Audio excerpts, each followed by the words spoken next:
Hello, hello, hello. Welcome to Friday. Yes, it is our weekly Flyday with your what? Does that light help? That light helps. Okay. Yeah. Hi, everybody. Mrs. Superfly is here. She's just buzzing around doing a couple of last minute things, but she is here with us. Hope everybody had a fantastic week. We missed you guys. I hope everybody got out and did some good fishing. Yes. And some of you, I heard, have been doing some fly tying. So hope you've been enjoying that. Yep. And what else? Hey, Fat Cat's in the house. What's up, brother Fat Cat? Let me know if you can hear me. Uh, Give me the old thumbs up. I would appreciate it. And if you can't hear me, then I'll know it in a minute.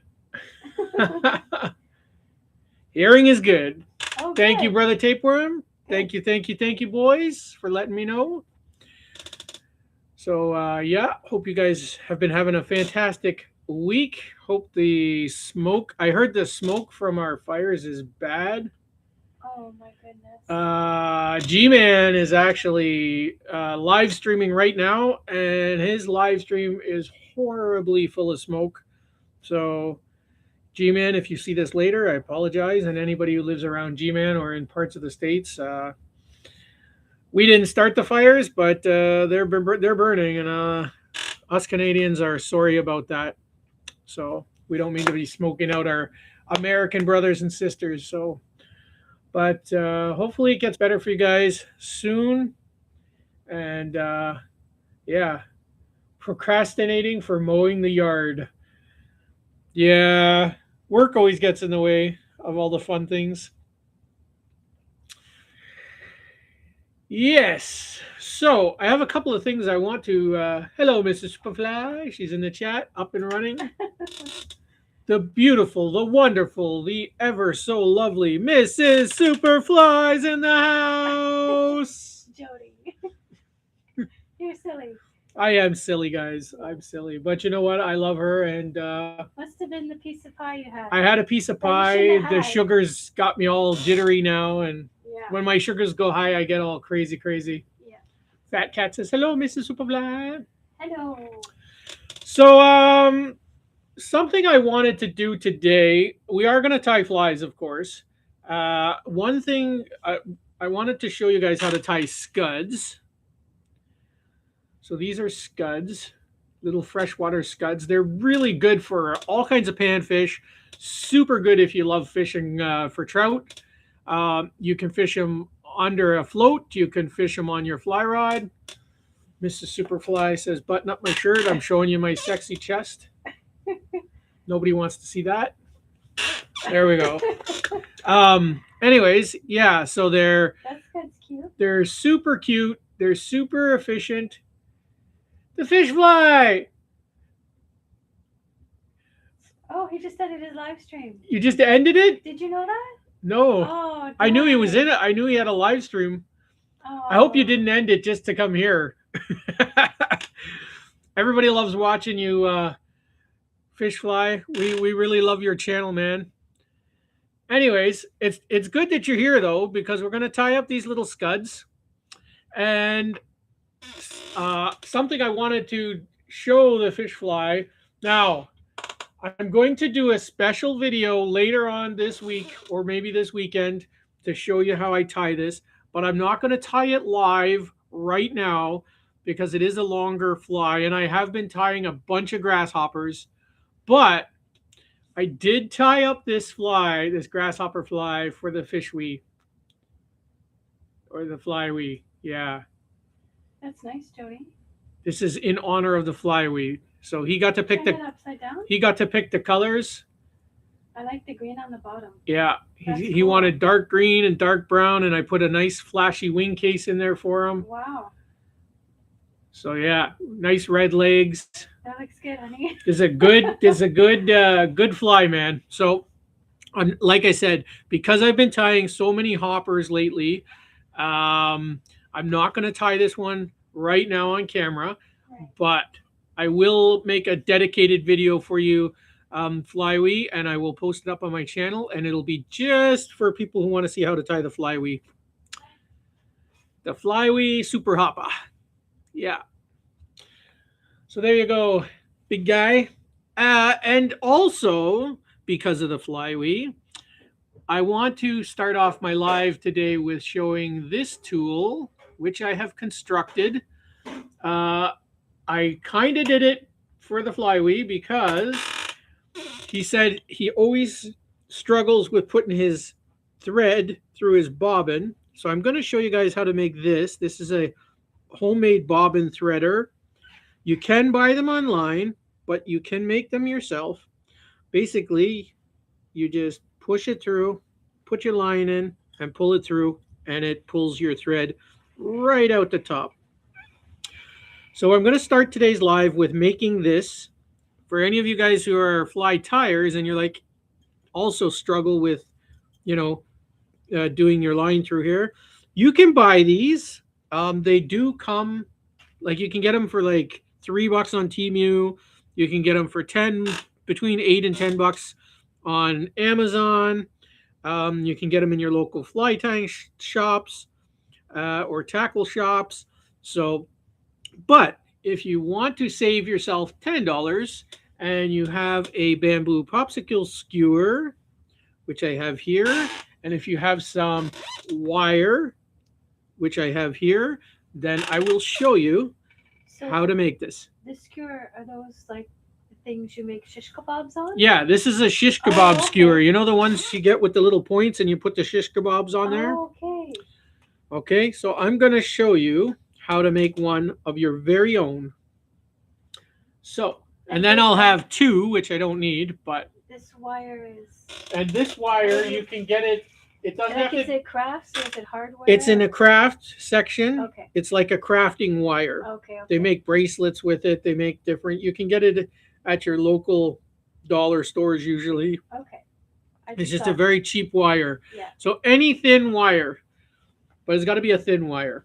Okay. So let's start out with the handle of our device. So we're going to make it roughly, and it doesn't have to be super long, just something that you can manage. So we're going to just cut a piece of that off. I have no idea where that just flew. That's okay. We'll look for it later. Okay, I'll cut another piece. When in doubt, just cut another piece. That one just flew somewhere. That's okay. I think it flew way over my table into that area. Really? Yeah. Oh, there it is by the fan. All right. So there's another piece. So we'll start off with a piece of that. And then you're going to take your craft wire and you're going to cut a piece about yay long. I'm not even going to give you a measurement. You'll just have to measure that for yourself. All it has to be is long enough to go through twice through your bobbin. And then you're going to fold that in half, like so. This is super easy to make, by the way. Super, super easy. You're going to take a pair of pliers, probably your flat pair if you have. You're just going to flatten that to a point. And then you're going to stick it in to your bobbin threader. And you want it so that it goes through and comes almost to your thread. And then whatever is left over, you're going to keep because you're going to tie that onto your handle. Cast with Blake. Superfly, my super guy. Blake! Blake is in the house. What is up, brother Blake? What is up? Blessed day, blessed day. Okay, so what we're going to do here, this is where your other fly tying tools come in handy. So what we're going to do is we're going to place this up to our bamboo skewer. We're going to take our bobbin, and it doesn't have to be the clear thread. It can be any thread you want. You can fancy it up, but we're going to tie it on as if we're tying a material onto a hook. All right. And we're going to Fish fly said he'll definitely make that. absolutely. It's super easy to make. It's super cheap to make. It'll save you $10. And you can make it with things you probably already have in your home. All right. And then if you have a little bit on the end, you can just fold it over, right? Fold it like that. And then just tie that in. I'm all into making my own tools. I should maybe just do a day where I show you guys how to make tools, like Tooly Thursday or Tooly Tuesdays or something, because I've made a lot of my own little homemade tools for fly tying. Because why buy it if you can make it? Tapeworm says same. He has lots of guitar strings kicking around. Absolutely. Yeah. That's it. And then when you're satisfied that you've got it tied on enough, which I could just keep adding, you can just keep adding and adding till you're comfortable. But when you've got enough, you can just tie it off with your 2 finger half hitches, like so. And I'm gonna Down put a it. bit more, honey. I'm gonna put a few on There you there. go. There you go. All right. Just like in fly tying, I usually do about 4 or 5. And then I will trim off the thread, pick up my bobbin, put it back on my table. And you're probably going to have a little tag piece from when you tied it on. And you can take a little bit of crazy glue and just apply it where your knots are, maybe a little bit on the top, and maybe a little on the bottom, just so it doesn't slide off or do any of that. And there you go, ladies and gentlemen. You have your very own bobbin threader. Now I have 2. Well, if I ever break one, I'll have a spare, or if I ever, maybe I'll give one to Ted if he doesn't have one.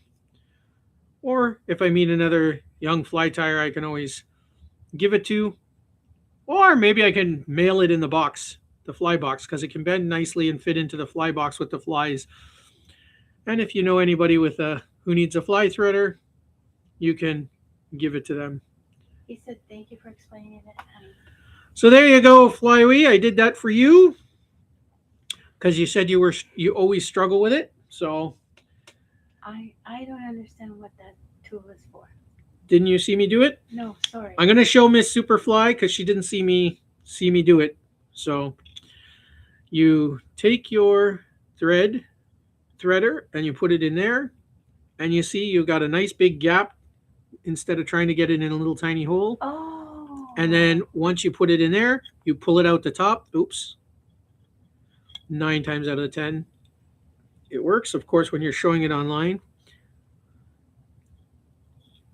So you can just pull it through, and it pulls your thread through, and then you don't have to suck on the end of your thing. And it's just a quicker, faster way. And if you have vision troubles or dexterity troubles, this will help you to do that. Oh. Kind of like what they have for needles and threads. They have those little thread.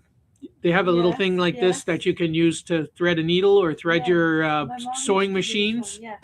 That's what this is for. Oh, okay. But it's a little bit bigger for your bobbins. That's interesting. Did you just make that off the top of your head? Did I invent that? I didn't invent the idea, but yeah, how to make my own version of it. Yeah, I did. I just kind of created that off the top of my head. Interesting. Very good. I had a $10 one, and it broke. So I never replaced it. So and then I never even bothered to have. I never bothered to use one. I'm so used to just doing it that I can just put my threads through. But when the Flywee mentioned that he struggled with that, I was like, hey, I will help him out and show him exactly how to work it. With my hands, I would struggle. So that's a Superfly brand threader. Good evening, Superfly. Cool cat? Cool cat! By the way, everybody, I spent the better part here. I'll show you my ugly mug. I spent the better part of this morning going back through all my live streams and making sure I went through all the comments and everybody who's been in my live stream. Your name is now definitely 100% into the draw for the Jody's fly box or the Superfly fly box. This one right here with all the flies in it, which I won't tip over because I'll make a horrible mess. So all the flies I tie, you guys know in my live streams, go into that box. And you guys all got your names in the draw. One of you lovely, lovely, lovely people out there are going to win the Jody's or Superfly's fly box when we reach the 1,000 subscribers. So tell your friends, families, and definitely keep showing up. By the way, when I go through the live chats, it takes, I think, 24 hours before the replay comes up, and then I can actually go through it. So every week I do go through it, and every time you guys come into my live chats, I give you an extra tick on your thing, so that when I do the draw, you'll get an extra name in there for yourself. So good luck to all you guys, and I do appreciate all of your support. I appreciate all your love. And thank you for being part of the Superfly and Mrs. Superfly family. We really appreciate that you guys show up. Fishy's sorry, but he's got to go pack for vacation, and he thanks you for making the grasshopper. You're welcome, Fishfly. And like I said, sometime throughout the week or next week when you're home from vacation, I will have that video posted up of your fly, and you'll have your very own dedicated video for that. That's nice of you, Jody. So I hope you have a fantastic vacation. We're all going to miss you while you're on vacation. We know you won't be live streaming. You've already given us the heads up for that. So thank you. Thank you for everything you do, all the shout outs, all the sharing and shouting us all out and supporting our channels. We really love you, Fishfly. You and your folks have a great vacation, and we'll catch you following week from now. All right. Mm-hmm. Nice. Nice. Yes. Okay. So on for the show. By the way, guys, make sure to check each other's channels out. Go subscribe, share the love.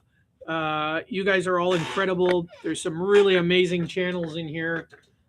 So, hey, Papa! Papa's in the house. How you doing, Papa? Yes.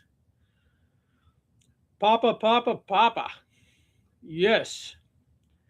I am tying up the... I'm surprised you're not fishing, Papa.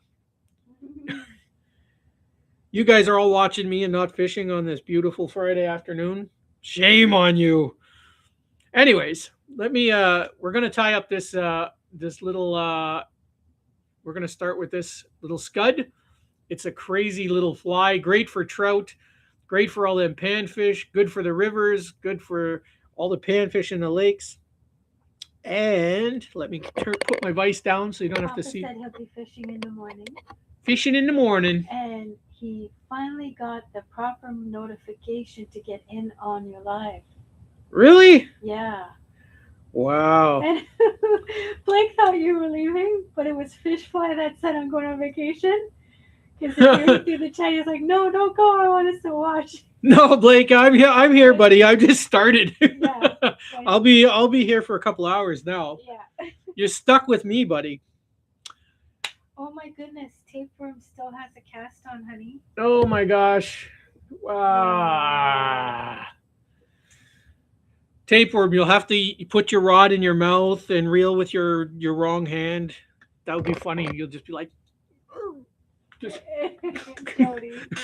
It'll be all right, Tapeworm. Hey, listen, I would be fishing cast or not. I would, Tapeworm, you can strap your rod onto your cast and flip your bail and cast with, right? Bungee it onto the cast. And then you or duct tape it on. and then you can cast, flip the veil, cast with your cat your raw hand in a cast, right? And then you'll still be able to reel, right? Fish on, fish You're on, funny. You're right? You're funny. gonna make it. Tapeworm, you're gonna make it, buddy. Superfly got your back, man. Full of ideas. Nothing gonna stop the tapeworm. No. Nothing. He's got this. And if you do that, film it because we all want to see that. And let me know. We can post it up on my homie channel because that's a comedy channel, right? That's my new comedy channel. I'm working on some good comedy routines for the fly fishing homie. So we'll see. We'll have to do something funny about that. That'll be hilarious. Anyways, enough of this. I just trying to help out a brother in need. Cool Cat said, the dilemma of owning a whole box of beautiful hand-tied flies is losing even one of them is devastating. I almost don't want to win them. What's wrong with you, Cool Cat? Listen, Cool Cat. There's some of them. I mean, Papa doesn't know there's a giveaway, or is he just joking? He's like, "What's this giveaway?" he's got to be joking, Papa. You know the giveaway, right? Papa, this is the Superfly fly box, and when we reach 1,000 subscribers, one of you lovely people out there is going to get this box, and it's got all. Yeah, he said I have no idea about it. Papa, I talk about it every week in your live chats, bud. You do? Oh yeah. Oh, his chat? In his chats, yeah. Oh. Look, there's some goodies in there, Pop. Oh, okay. I'm not gonna make a comment, but I'll talk privately with Papa about it. Anyways, here, look, one of you is gonna get this hopper here. This is a spectacular. Look at this one. Crunchy. Look at this juicy baby. Ugh. Anyways, Cool Cat, if you whatever you want to do, if you win, Cool Cat, you can hang them on the wall, keep them in the box, show your friends, fish with them, whatever. It does not matter to the Superfly. Whoever wins this, and somebody might win it who's not a fly fisherman or a fly tire, and that's okay. Again, you can hang them on your wall. You can give them as a gift to a friend. Give them to your husband. Give them to your wife. Yeah. Give them to your son. Give them to your grandpa. Your boss, if he's a good boss. I don't care. Superfly doesn't care. I'm gonna give somebody is gonna get this beautiful box, and you can do what you wish, and I'm not gonna cry about it. It's just many hours of fun in here, and if you fish them, you'll catch fish. And if you hang them in a tree, then you hang them in a tree. Listen, I hang flies in the tree all the time. So it's up to it. Papa, if I win them, they're going in a glass case.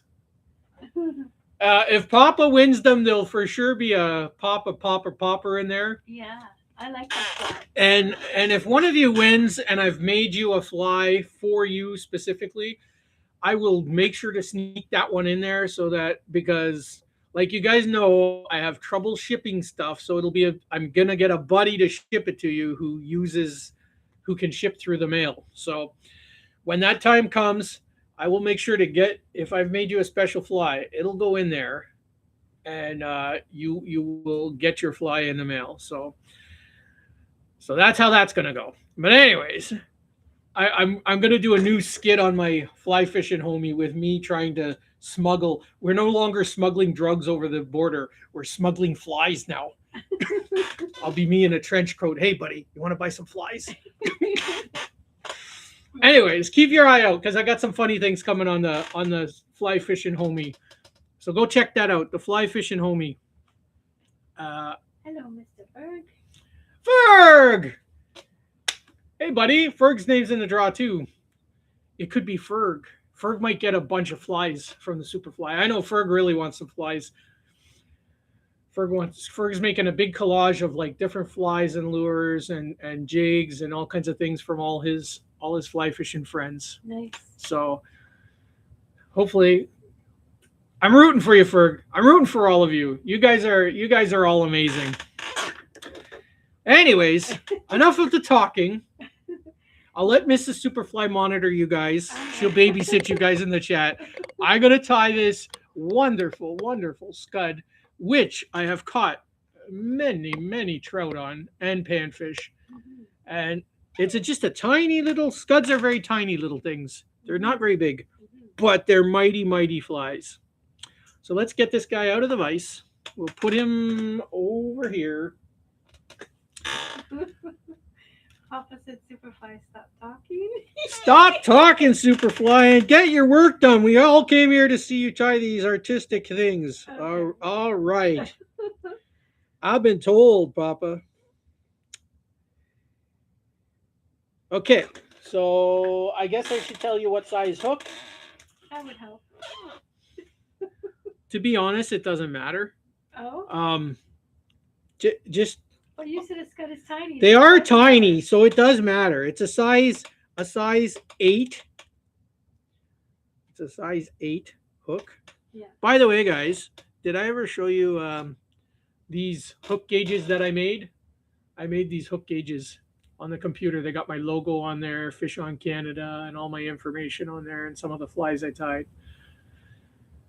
I made these, and I give them out when I'm at the supermarket and stuff to people. All right, size 8. Oh, there is something I want to show them, but I'll have to do it after. Okay, where did that scud go?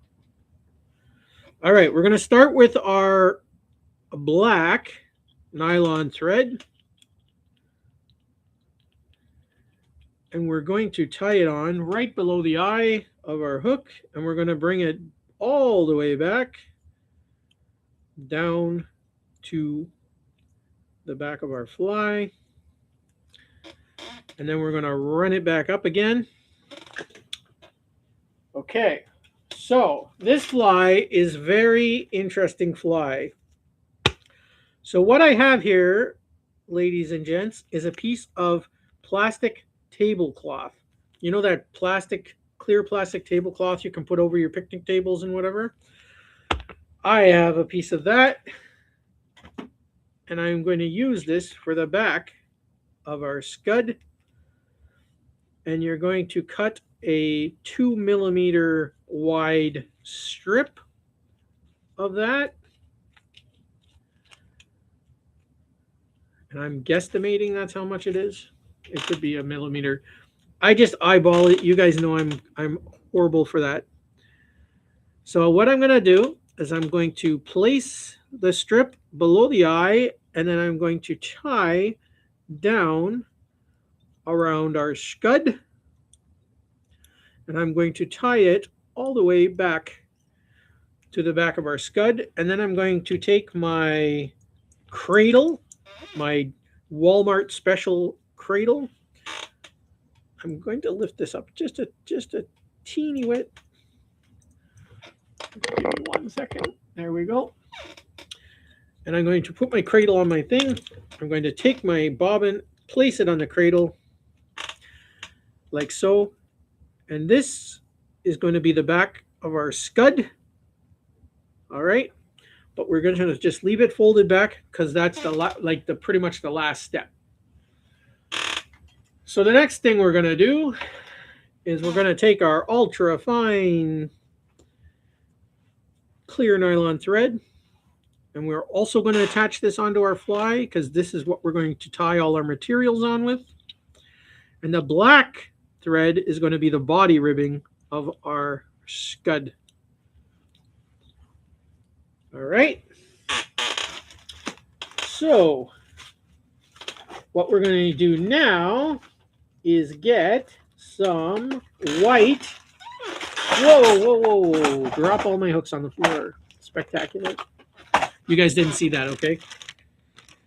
Jerry Hat Trick says, hey, Superfly. Jerry! Hey, buddy. Welcome in. Welcome in. All the gang is here. Hail, hail, the gang's all here. Do, do, do, do, do, do. Let's see if we can find a better one. These white broom bristles did a horrible job.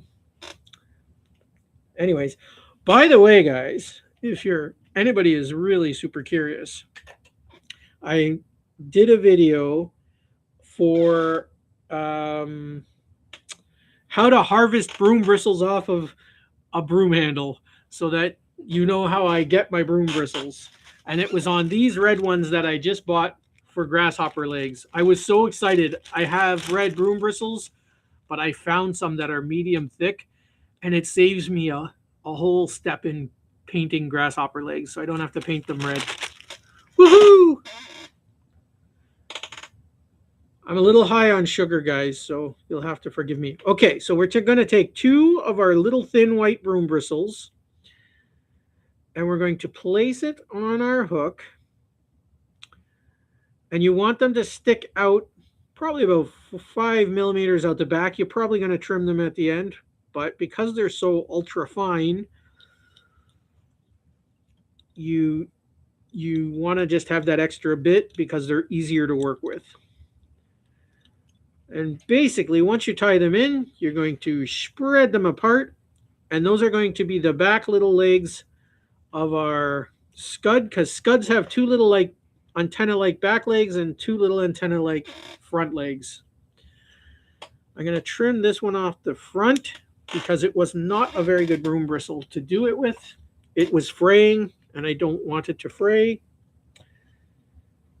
So we'll take another piece of broom bristle. Man, these little white ones are such a treacherous bunch to work with, I'll tell you. They look really good, but they're super, super annoying, and they get all over the place. So, honey, Yes. Jerry had said his buddies hunt with hawks legally, and they have fur and feathers from the prey to tie flies. Nice. But they got to be treated, I guess. I would think so. Maybe. I've picked feathers up off the ground and used them. The furs, you're gonna want to have them salted or cared for. I don't know how to do that because I've never treated any materials like that. Yeah. Like I said, the feathers, if you're using a whole, like if you got a whole like duck body or goose body or pigeon body or pheasant or whatever, you are going to want to look it up how to treat them. Yeah. Because they will get stinky quick if you don't. Like they'll you gotta.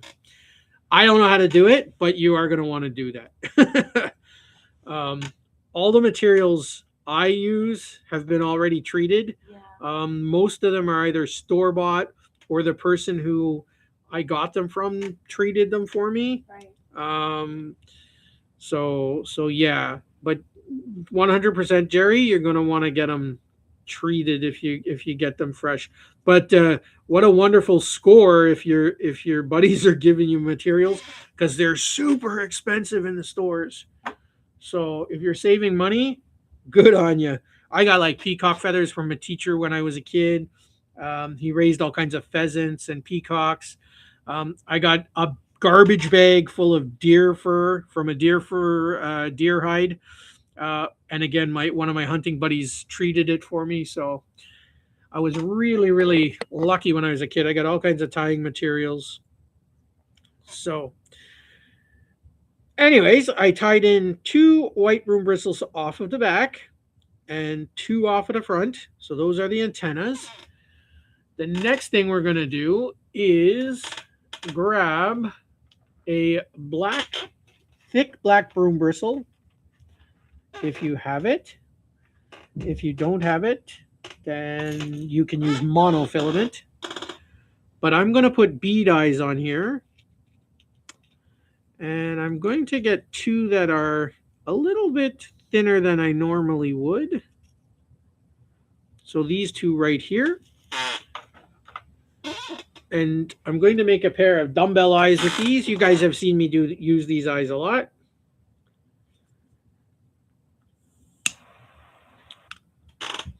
And we'll just touch it on our vise. And then we will take our hemostats Think it's the UK health and safety rule to stop bird flu, etc. Yeah, yeah. So you're gonna for sure wanna prepare that, Jerry.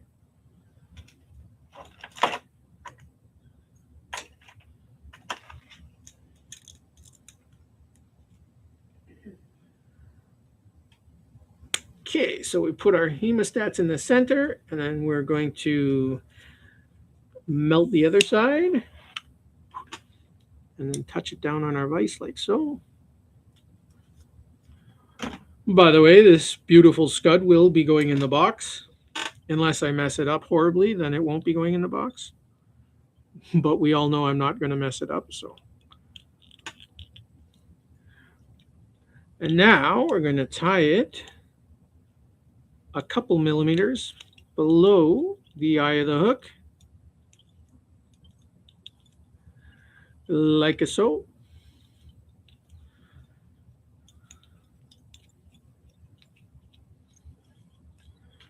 Beautiful. You know where the fish fly is going for his vacation? He's going to the beach. I don't know what beach he's going to or where he's going to, but the fish fly is going to the beach. Oh, okay. Somewhere beachy. Okay. All right. So, now, here's the thing with scuds. They come in all kinds of colors. All kinds of colors. They come in beige. You can get them in light peach colors. You can get them in like a creamy color. Yeah, they come in all kinds of colors. Let me see. I'm looking for a certain gold color that I used on that one. Was it this one? Maybe it was this one. No, wasn't that. I'm trying to match the color I used. This is the problem when you have so many colors. You think you see it?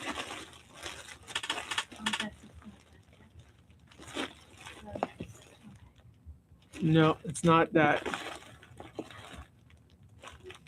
I got so many colors of dubbin. And then when you start blending your own dubbins, it gets even worse because you're like, now you're making up different colors. Oh, here we go. This will do it. Yeah, these two will do it. All right. So we got this nice goldy brown dubbin right here. So what we're going to do is we're going to bring our thread back down to the back of our thing, our hook.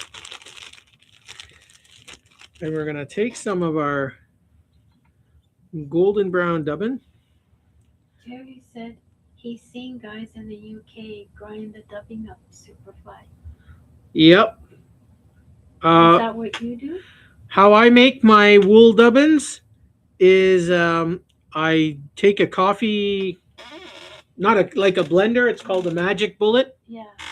And I just put it in a magic bullet, and I cut it up into little tiny bits, and then I blend it in there. And if you want to make different colors, you can just add whatever colors you want. Like if you want a lighter color green or a darker color green. Yeah. Okay. You took over my blender. I took the Mrs. Superfly's blender. I have no blender now. She never forgave me. All right. So, in the middle of our scud, which I just threw on the ground. Come here, Scudly.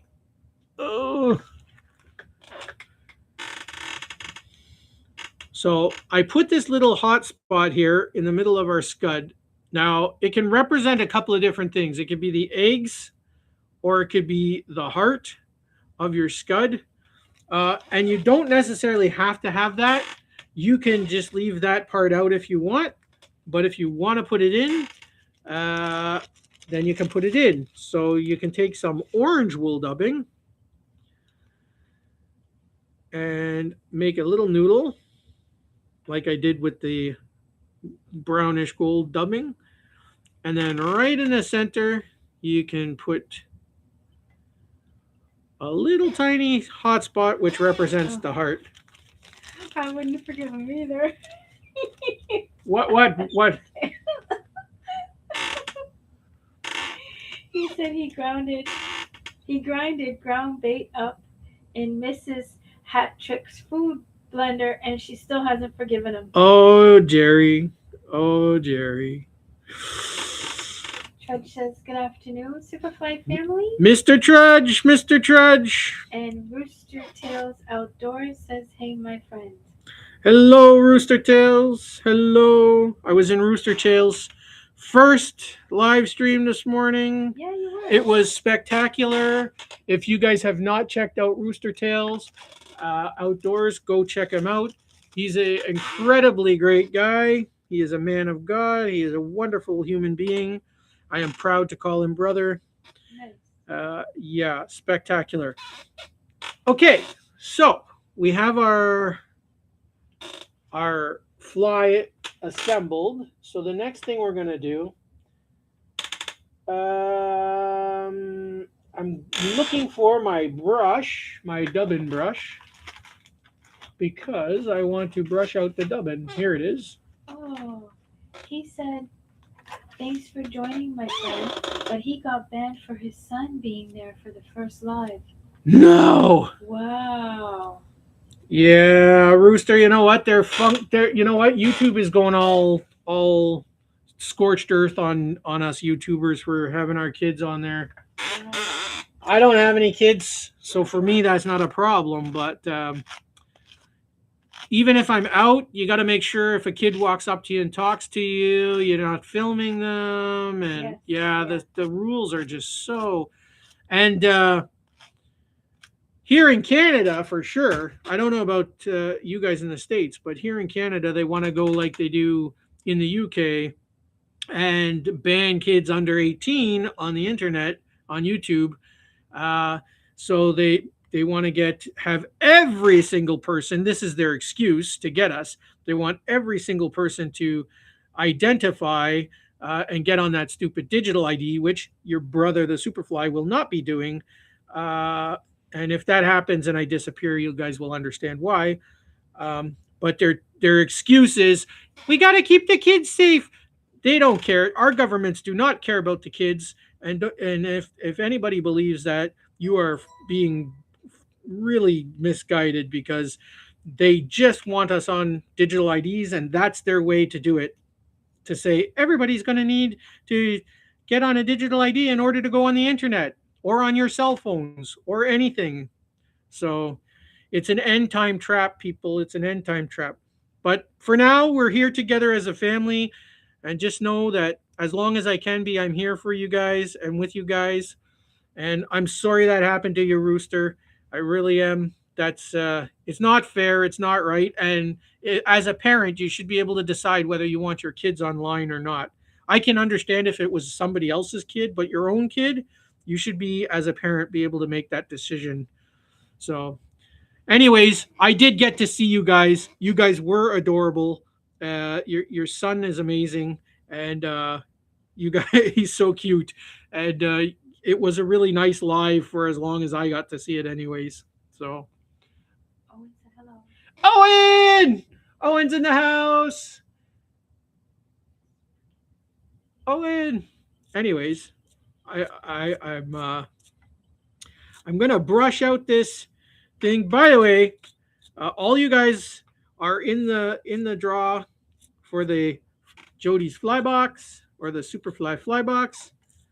So when I reach that 1,000 subscribers, one of you fantastic people are gonna get that. So see what I'm doing here, guys, is I'm just brushing out that wool fibers now, and this is gonna make those underbody legs. And I'm brushing them in a downwards manner, which will leave the top smooth like this. So you see, so just keep brushing till you get a nice bushy legs coming out the bottom. All right. Now we're going to take our clear tablecloth and we're going to pull it forward. We're going to pull these little back legs backwards. And we're going to pull this all the way to the front over the eyes.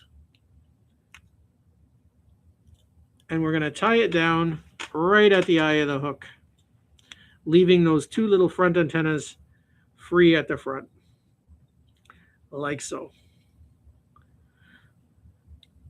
And then what I like to do is come up from the back behind the eyes, tie it down right there, and then I'll just pull that tablecloth forward or pull it backwards over the eyes again and tie it behind the eyes. And what this is going to do is leave your eye of your hook free so that you can tie your line in there. I'm going to do 2 extra wraps on there just to hold it down. And then I will come with my rounded Dr. Schlicks, cut it round. And as you see, we have a really good looking scud going on here. Jerry said, I always imagine a fly as the fish see it underwater and not how we see it. Yes. And Trudge said, I'll travel to the Sulaks so you can throw them at me if I win, and I'll bring a long-handled net. There you go. Well, I will, as long as we don't get no weird, extra weird things that I cannot foresee at the moment. I will be able to send you, whoever wins that box, I'll be able to send it.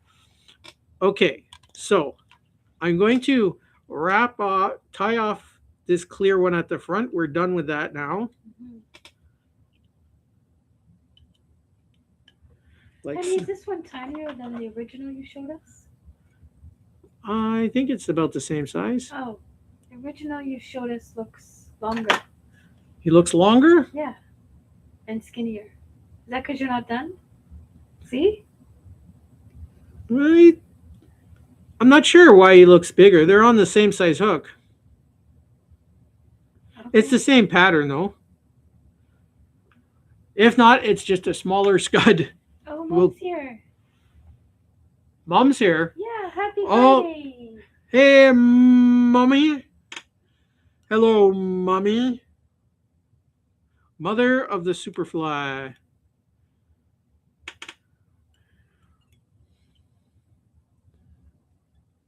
Okay, so what I'm doing here is I just gently go up through the little bit of dubbing with my black nylon thread, and every millimeter I go up, I do a couple of good wraps until that black shows through it, and that makes the body lines.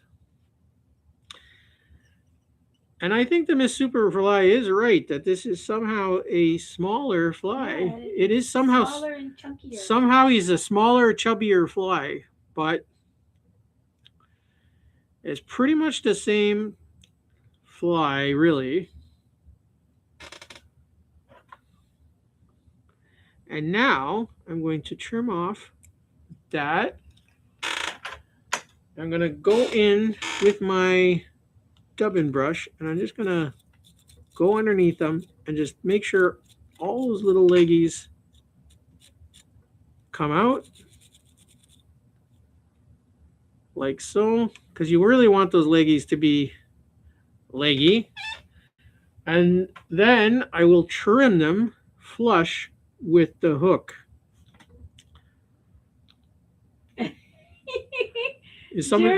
Jerry, because I said to you, honey, that one looks like small and chubby compared to the original. Yeah. And Jerry said, a bit like me. Oh, yes. Oh, yes. So we don't want our legs to be quite that long, so we're just gonna, they're more like antennas, not legs. And on the back, they are like little legs, like so. And we just want them to be curved. So we're just gonna curve them up just a little bit. Rooster Tail said, yes. Good I wish I had patience like you. Thank you, Brother Rooster. You guys are all amazing. So what I want to do here is I just want to take my brown nail polish and just make the antennas on the front a brown color so they kind of blend in a little bit better than the white. So they'll match our little scuddly guy. Papa Two said he does look a bit smaller than the original. He does. You guys are absolutely right. Um, and You sure that's the same hook, honey? maybe I it's think it's a just longer hook. it original. must be a bit of a smaller hook. Yeah. And I had apparently smaller beads. Oh, that's what it See is. the eyes make the eyes look a little bit bigger too. That's what it is. Oh, Trudge has to go. It was honey. close. He's got a clogged sink. He's got to go to work. All right, Mr. Trudge, thank you for showing up, brother. Thank you all. We love you guys.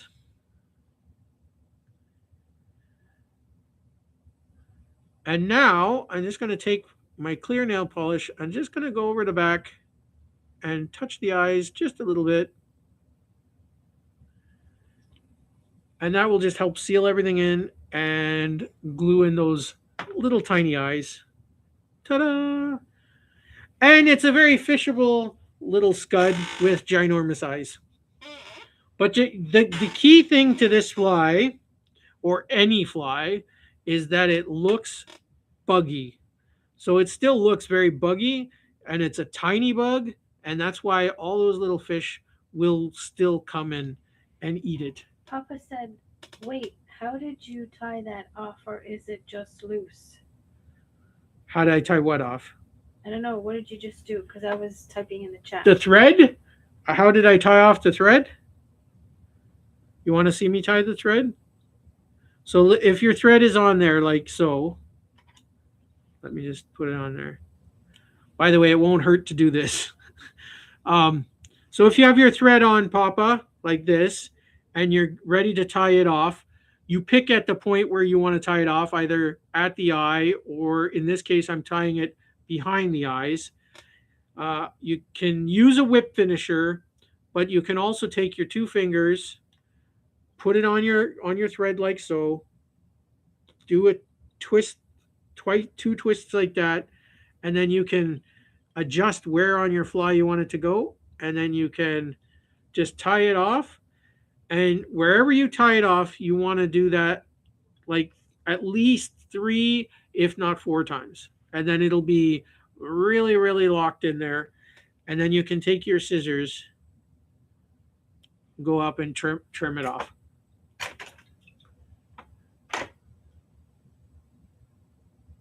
Looks very buggy, super. Thank you, Jerry. Thank you. And one of you lovely people will get to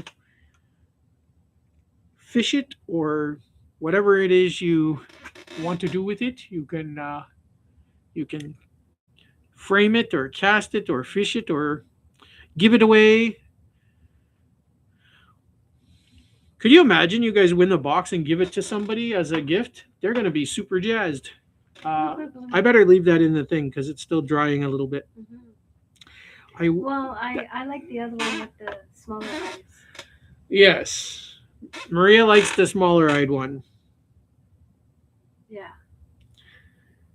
If I were fish, I would go eat that more than the Well, other if Maria was a fish, she'd eat this more, but a real fish will eat the more buggier one. Yeah, I know. So that is the scud. So I wanted to show you guys that. And I wanted to show you these. Now I know it's not Christmas time, but it's Christmas in July time. Yeah. So I tied this one a while back, like before Christmas of last year. That's cute, honey. So that is my candy cane hopper, number 1. And then the other day I tied this version of the candy cane hopper.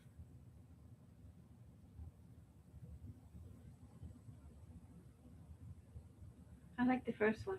Maria likes the first one. I also like the first one. I think I like them both. I think this one looks actually more like it's possibly would be a bug. Yeah. That's why Miss Maria doesn't like it as much. And this one looks like it came out of Candyland board game or something like that. Yeah. So they're both very cool. Um, I wanted to show you. So the next thing I want to show you guys. I know I've been tying a bunch of hoppers, but I wanted to show you this really cool hopper dropper trick. You guys know what a hopper. I hope you guys know what a hopper dropper is. A hopper dropper is where you have your hopper and then you attach a line off of the hook of the hopper and it comes down as far as you want it, and then you attach a nymph or whatever to that.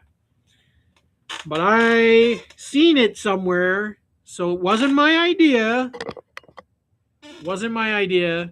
but I seen somebody made this like mangled looking hook, uh, and then had this little dropper thing, and he goes, I think that would be a cool idea. So I just kind of refined it a bit. And if you guys can see, I don't know if you guys can see that little loop on the back of the hook under the tail. I put that in there especially to tie the hopper from there, I can see that. right? So you'll be able to tie your line from there and bring it down. And I've put it into a couple of hoppers. Now, I'm assuming we can put it on any kind of bug that you want to use as your hopper, your float bug. So, and then, something like this scud would be trailing down on behind it, right? So, I'm going to show you how I put that in there. And then if you guys, any of you my fly tying buddies want to try that, then by all means try it and let me know how it works. I have not tried it out yet. So in theory, this is a theory.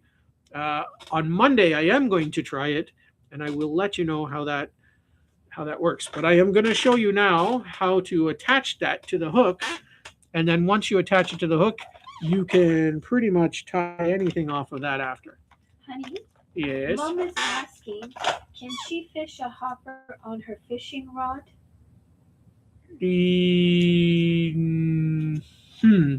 Under the bubble? She's asking you. I'm trying to think if she can or not. You might be able to do a big one, Ma. You could probably fish a big hopper, but you're really gonna have to whip it. It's not just gonna flop out there for you. You're gonna have to give it a good whip to get a fly out there, Ma. I mean, we can try it. We can play around with it. Oh, Papa told her that he uses a bubble to cast it out. He told Mom. Yeah. And Tapeworm said yes. Right. So the thing is with the bubble's a floating thing, and she said she'd like to try that. Right. So your bubble is a floating thing, and this is also a floating thing. Oh. So the bubble. So they're both gonna be on the water. Yeah. Oh. So this is going to be a bit of a. This is going to be a little harder to do with this. I'd like to see her do that next time we fish, though. That would be interesting to see. All right, gang. Yeah. Okay, so on Monday when we go fishing, wherever we go, we're going to. You should try. I will set Mom up with a hopper and a bubble, and we'll see what goes on. Yeah. But I have no idea how that's going to work. But we'll try a couple of different things to show you guys it can be done. There are no finite things in fishing, right? You guys know that. There are no unless it's illegal, but if it's not illegal, you can pretty much make up your own systems, and if it works, I mean that's good, right? Mm-hmm. So okay, I'm going to show you this system now for that hopper. I am not going to tie a full hopper. I might tie something else, like another. You know what? I might try the hopper dropper system, but on a stonefly, an adult stonefly. I don't. Yes. Brian in Seoul says, great informative video. Thank you for the massive ideas. Brian Brian in Seoul. 9911. Let's make him a moderator. By the way, if you see anybody who's not a moderator, let me know, Maria, because Okay, I'm honey. modding them up. Brian in Seoul. Is that is that Traveler? I forget. That might be Traveler Flies. Oh, okay.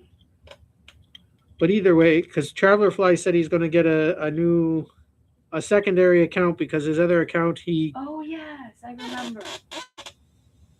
I remember he said that. Okay, so we laid down our base of our thread, and then we're going to grab our. I got a complete and total mess going on here. That's okay. One of these days, I'm going to clean up my mess, and I'll be completely lost. I have an ordered mess. Sure. You keep telling yourself that. Listen, if this mess gets cleaned up, I'll be completely lost. Every time I clean up, I'm always a little lost. Okay, so we're going to take our Christmas tree hanger wire, and we're going to take our looping pliers, and we're going to make a loop. Christmas tree ornament hangers. Yes. Christmas tree ornament Yes. hanger. What's wrong with that? Not Christmas tree hanger. I'm correcting you, sweetheart. Yes, you can correct me all you want. No, The heat is getting to us. Okay, so you're gonna make a loop at in your Christmas tree hanging ornament wire. You guys are getting me frazzle dazzled. Anyways, and then you're gonna trim it and make like a little Carter pin. Okay. Okay. Oh my gosh. And then you're gonna put it into your pliers, your hemostats, I mean, and you're gonna put a little bend, just a little bit of a bend in there. Not a huge bend. Rooster Tail said he had one baby chick hatch so far. Hey. And they have a bunch of grapes and elderberries to pick. Oh, yum. Those will make nice pies. Yes. All Brian right. said thanks for the mod, Jody. You are welcome, Brian. Okay. So see how I put that little bit of a bend so that just as the hook bends, that's where it'll sit. So it'll be below any kind of tails or any kind of things that you put on any of your big, juicy, floaty bugs. And then you see how it hangs over the eye of your hook? You don't want that. So you want to trim that down a little bit. And then when you place it back onto your hook, you can start tying it in. Like so. And then just make sure as you tie it in that you adjust it so that it sits in the right spot, because it will move slightly on you. I haven't had one yet that didn't move slightly, but you just keep adjusting it and it'll be as you put the wraps on, and it will be perfectly okay. And then we will take our crazy glue, which always seals up on me. And we'll just take the film off with our hemostats. And then we will apply our crazy glue. Boop, boop, be doop. All right. And then we'll wipe off our crazy glue. And now this hook is ready to become a hopper or any kind of beetle or any kind of big, large, foamy fly. I'm just going to adjust it in the vise so my tying area is easier now for me. All right. So as I said, we will make a stonefly, and I just need to decide what color I want the stonefly to be. Jerry's gotta go, honey. Okay, Jerry, thank you for stopping by. You guys are all awesome. Like I said, all you guys are in the draw. I spent the morning setting you guys up for the draw. So I went through all my live streams back to when I started and got you guys all set up. So if you visit and become part of the family, if you become in the live stream, you will get your name into the draw. And when we reach that 1,000 subscribers, ta-da! Somebody will win the beautiful fly box. Spectacular. And I won't be asking any money for it. Like some people I know. Anyways, we just won't go there. All right. So, what I'm going to do, I'm going to leave this. I'm going to take it out of the vise. I'm going to throw it into my other vise on my other table. I'm going to switch up for the pin of fame right there. Then I will take my black, like I said, I'm messy. I'll take my black nylon thread, which now came out of the thing. I will use my brand new homemade bobbin threader. Your mom says she can make a stone fly. Just give her a stone and she'll show you how she'll make it fly. Yeah? You got jokes, Ma? Mom's got jokes. You don't know from jokes. This was not here 2 days ago. Okay, so we're going to cut a 3mm wide strip of brown fun foam.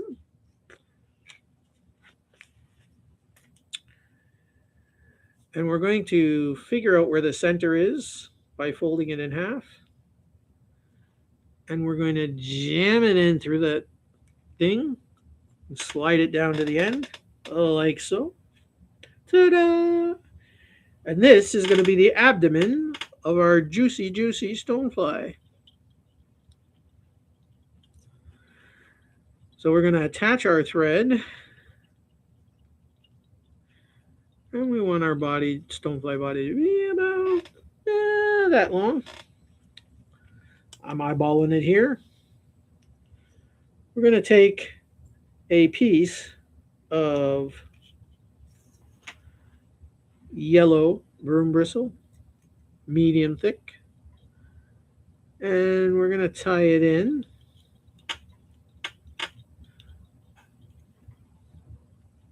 on our pin, like so. And I did it 2mm from where I stopped the thread. And the reason I did that is because what I'm going to do here is I'm going to fold it over like this, and then I'm going to tie it in really secure like this, and this will stop it from ripping our foam or falling out of our foam. And now I'm going to spread those two little pieces apart. I'm going to take our foam and I'm going to spread our little legs like that. These are not legs, these are tail pieces, by the way. And what I'm going to do is about 1mm up from there, I'm going to tie our body lines like so. All right. And this is going to start our tail. And then I'm going to spread those pieces of foam like that. I'm going to go another 2mm up. I'm going to pinch them back together. And I'm going to hire next. Yes. Papa's doing a t-shirt giveaway at 500. He wants to know Woohoo! if you hit the hot 1,000 yet. No, I haven't hit the hot 1,000 yet. What do you mean the hot 1,000? I think he means subs. Yeah, no, Papa, I'm nowhere near there. I'm at 255 subs. So we're going to do another 2 millimeters up. Then we're going to tie in our next body piece like that. This is going to be a big stone fly. So he's going to be a big, juicy fella. All right. So that's going to be his tail. So what I'm going to do, I'm going to tie it off.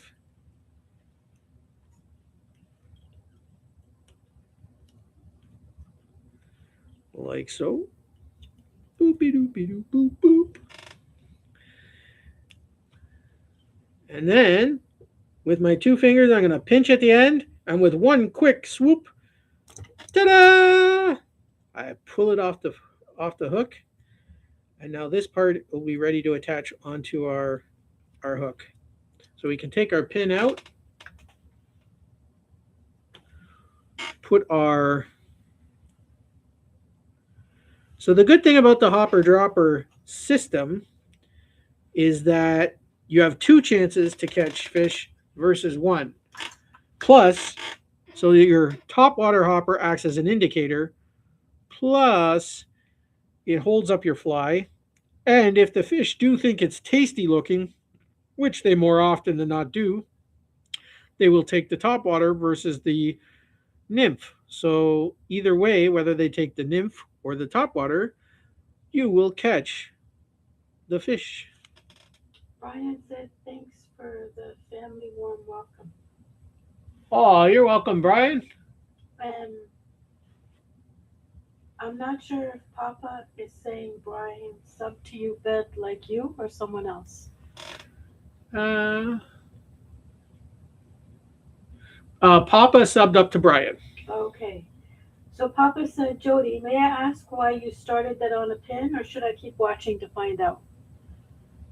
Yes, you should keep watching and find out. But I will.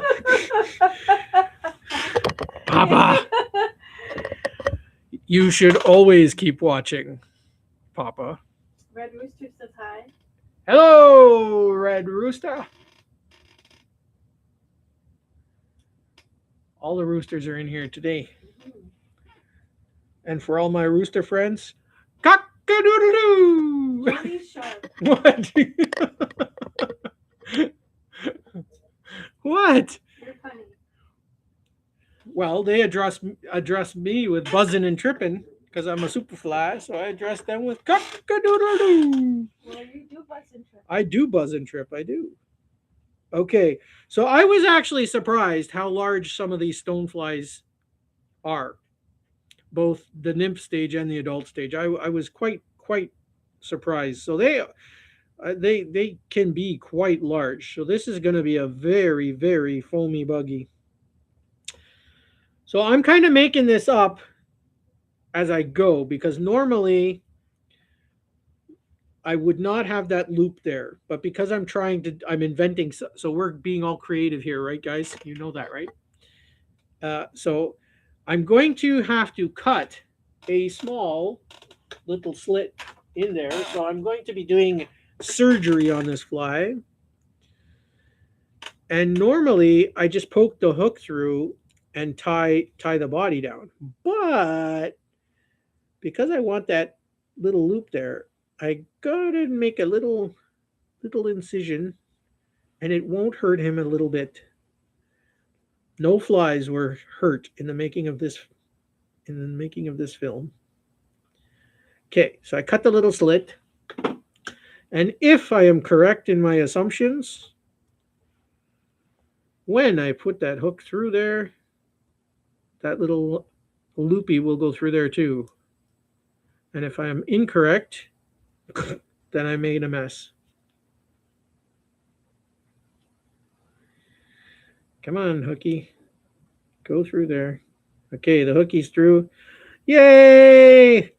Ta-da! Almost like I knew what I was talking about, but I really didn't.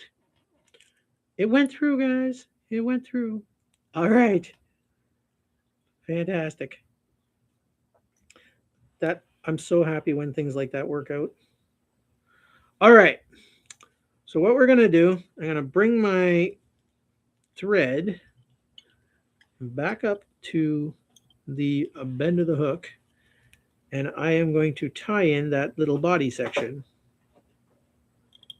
like so.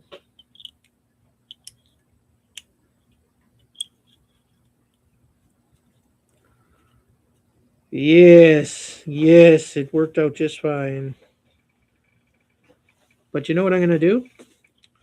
I am going to glue it in there so that it will definitely stay nice and firm in there. Says, hey, Jody. Who? Jared. Jared! Hey! How's it going, man? I'm making a crazy science thing.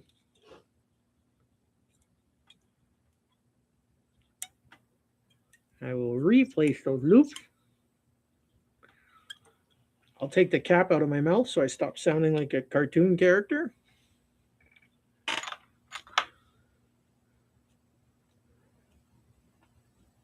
So, I just want to catch Jared up to speed here. I've seen a guy create a fly with a metal loop on the back to attach your hopper dropper off of the back without having to tie it. You know how you kind of tie a little knot onto your hook and it slides all around your hook, which I do believe also prevents some strikes. This way, it keeps it firm and that will come directly out the back of the hook and keep it attached to your fly. So I saw some crazy little thing, but I modified it to my own little style. And I have not tried it yet, but I think it'll be great. And I tied it on this hopper, the candy cane hopper, but I am now trying it on a stonefly. So there's the little loop on the backs. This is going to be an adult stonefly pattern, and it'll be nice and floaty and buggy, and it'll be able to hold another fly on the back. And that little loop is in there. So that's where we're at, boys and girls. Now Jared's caught up.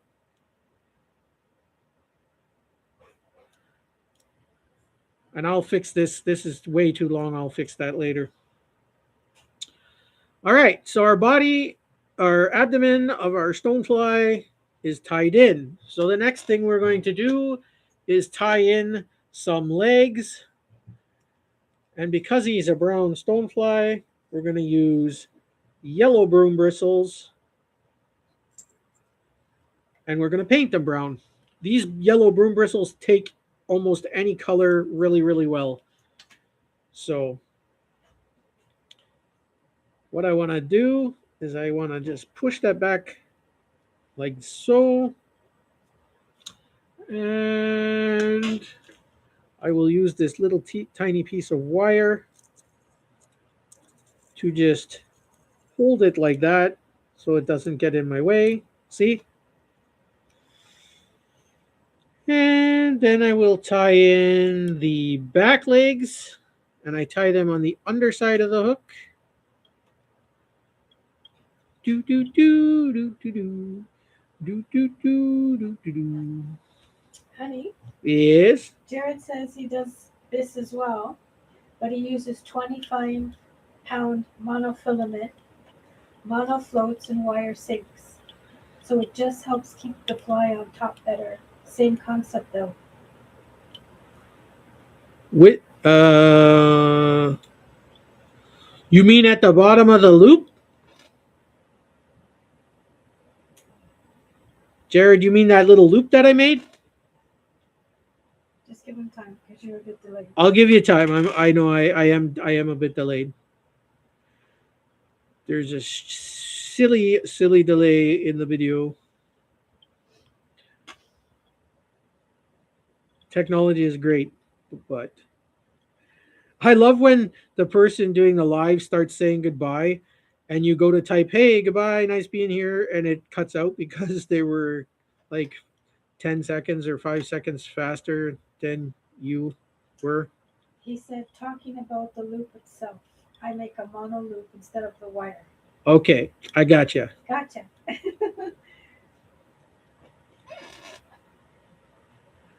I fully understand, Brother Jared.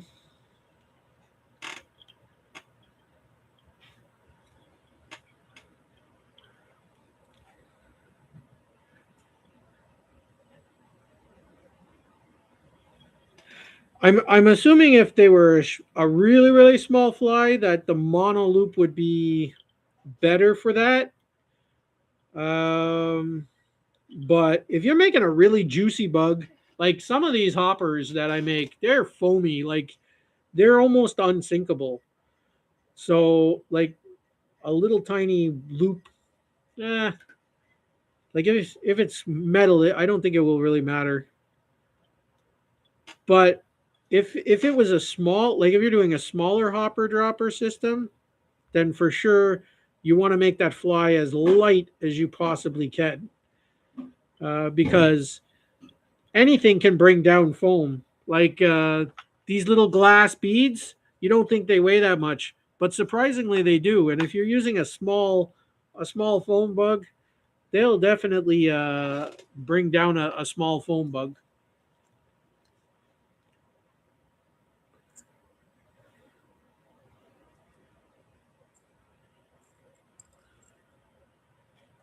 But on those cork or balsa bugs you make, they probably won't. Nothing will take that down. Mom's gotta go, honey. Enjoy the weekend. Okay, Ma. I will chat with you later. Have fun with the girls playing cards or whatever you do. Okay, so for the antennas of this bug, I'm tying in another pair of broom bristles.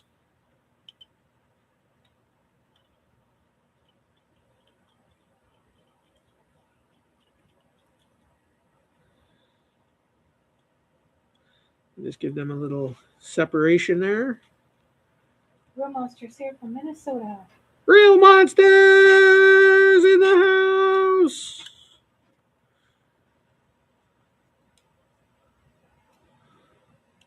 The one, the only, real monster. Oh, Owen's leaving too. Owen's leaving me? Owen! Owen's leaving me! Don't leave me, Owen! Don't leave me! Everybody is leaving me now. I'm always so sad when you guys got to go. But I know 2 hours is a long time and there's other people who need your love. I get it. It happens. Okay, so we got our legs and antennas. Anyways, for all those of you leaving me, I hope you have a fantastic, spectacular, over the top weekend. If you're free on Sundays, you know where I am, 7 p.m. I know everybody who's left has already subscribed, but anybody who's new to the channel or watching or lurking in the background, please hit that like, subscribe, share button. It helps out and become part of the family, because when you're with the Superfly and Mrs. Superfly, you're not just a subscriber, you're also part of our family, and we love you. Owen said he'll see us Sunday. See you Sunday, Owen. Sunday, Sunday, fun day. All right. So I can take off our wire piece here that I tied back our body sections with. Honey, Yes, honey. Brian says fulling mill Yeah. to a wire hook with a metal loop attached. Oh, yeah, they do? Do you know what that means? Nope. Oh, okay. I'm assuming it's a hook company that does Oh, okay. it's a hook company that makes a wire. Oh, okay. Fulling mill. I'm gonna have to check that out. Oh, okay. Gotcha.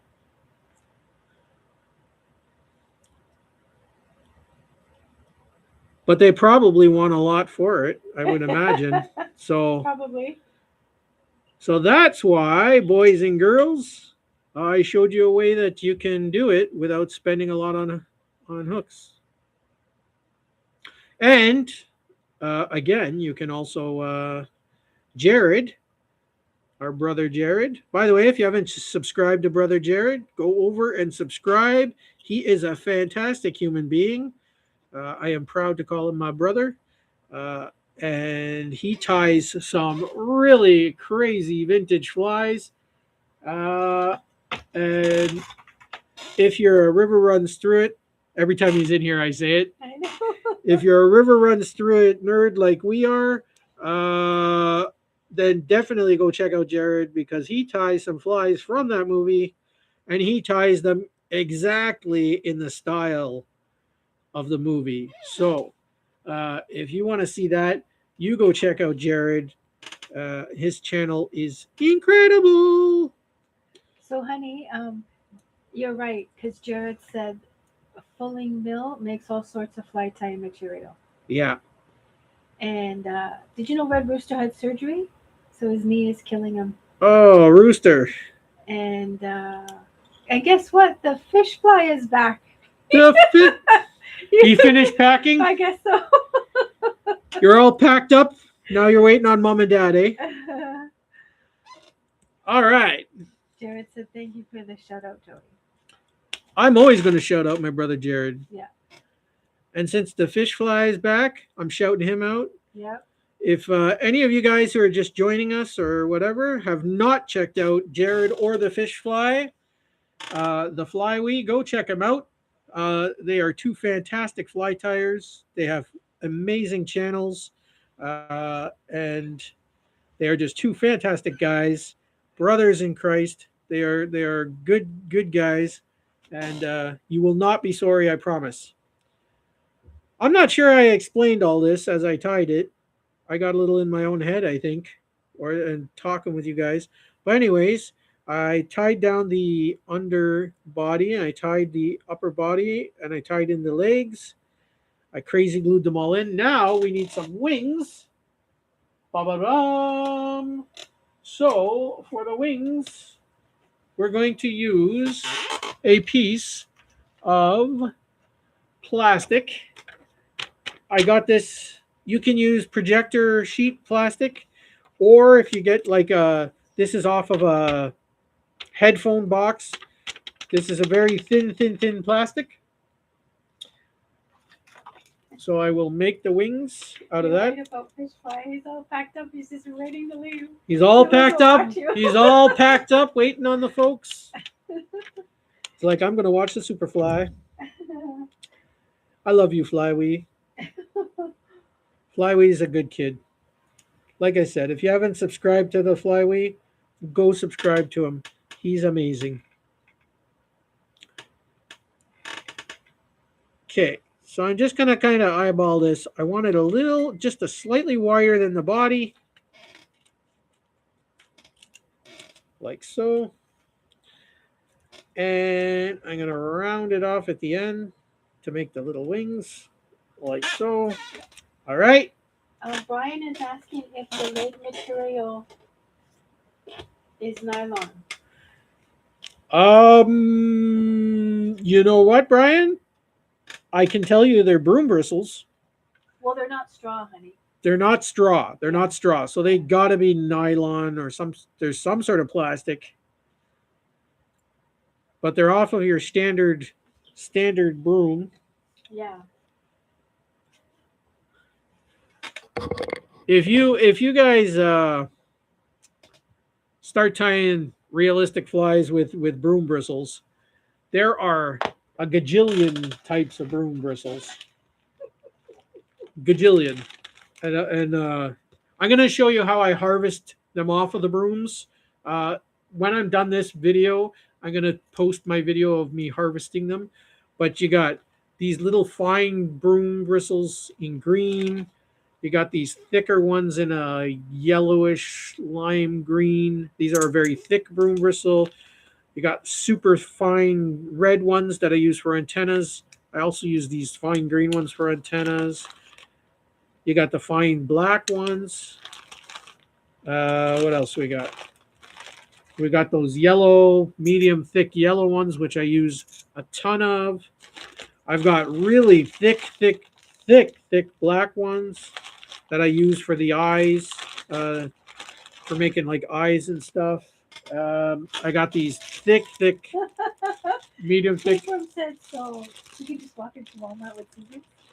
Uh, I don't recommend that tapeworm. I should do a thing on the fly fishing, homie, for that. You should. That would be funny. Me just walking around stealing things off of brooms. I don't even have to come up with my material. These guys come up with my material for There me. you go. By the way, if you haven't checked out my channel, the Fly Fishing Homie, there was 2 subscribers this morning, so I am able to go live without the 50 subscribers because I registered it on my phone and I waited the 24-hour period, so I am able to go live. I'm going to be doing funny little skits on there. It is going to be just a comedy channel about fly tying and fly fishing, so it'll be like all kinds of funny things. So if you're looking for funny things, go there. I am going to open up the community tab. So if you guys have any little memes or things, but keep them clean, right? Like be fun. They can be funny. Just make them clean. Remember, sometimes we have younger audiences. Sometimes they come with their parents. And regardless of it being a comedy channel, I'm still a Christian. I'm a follower of Jesus Christ. So I like to keep things clean and friendly. So post your memes, guys. Make your jokes, but keep it like if you have a kid with you, pretend you have a child with you, or pretend Jesus is sitting beside you. If they would approve, you can post it in there. But definitely be funny. It can be funny. That's what that channel is for. You can catch a fish and doctor it in your programs and make it look like it's a million pounds, whatever you want to do, or little guppies or whatever you guys want to do. Just make it funny, make it clean. But yeah, go over and subscribe to that. That would be awesome. And all you guys subscribing to this channel, I love you guys. You're amazing. Okay, again, this is always hard to show you guys. It's just a hard thing to show on camera, but this is the little piece of plastic that's going to be the wings.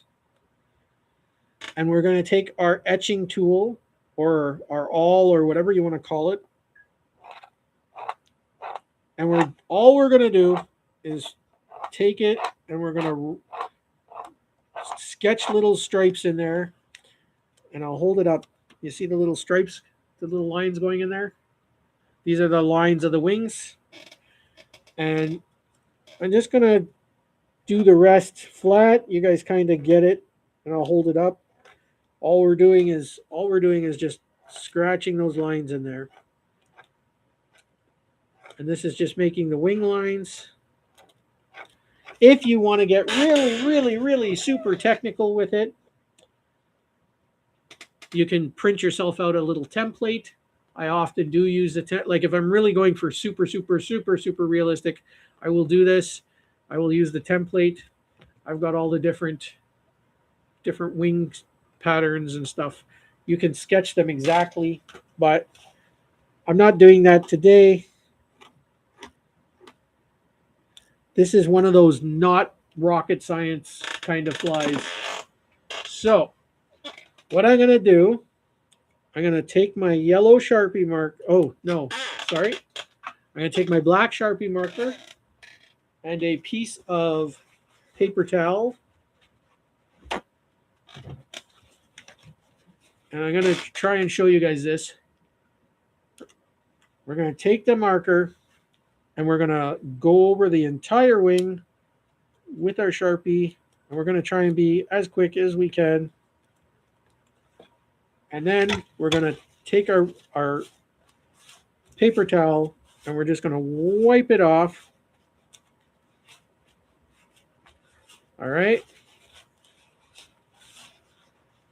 And I'll put the lid back on my Sharpie now. If I hold it up to you now, what you'll be able to see is all the little wing lines in there. So you'll be able to really see them. All right. So I'm going to take a piece of Scotch tape or packing tape. I have both right here at my disposal. When I do big wings, I use the packing. When I use small wings, I use a piece of Scotch tape. And I am just going to put it onto the wing like so. And I can't hold it up and do that. Otherwise I would have. But you can see it there. And then I will take my yellow marker and I will rub it in with the end of the marker just to make sure that it sticks in all the little cracks and it really gets stuck together, because you really want to laminate this wing. Then we'll take our Sharpie marker and we'll go over the wing. And this is how I make most of my wings. And if you want them to be different colors, you can do it. You can do them different colors. And I'm going to just laminate the next layer. So I will add another piece. So every time I add a color, I pretty much do the next step, which is, I put another piece of tape, rub it in there, make sure it's all sealed in nice and tight.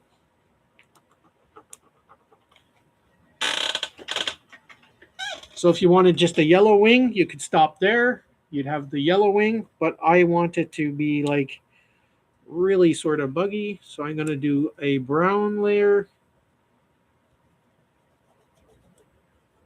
Of course, this Sharpie is dying, so I'm going to have to throw that out. Let's get this Sharpie here. There we go. I'm just going to cover it over with that brown Sharpie.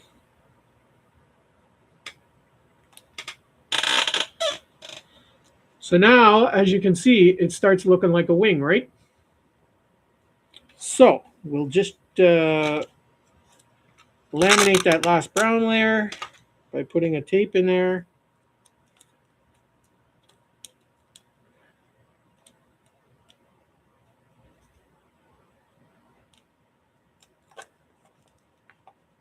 Rub it all in.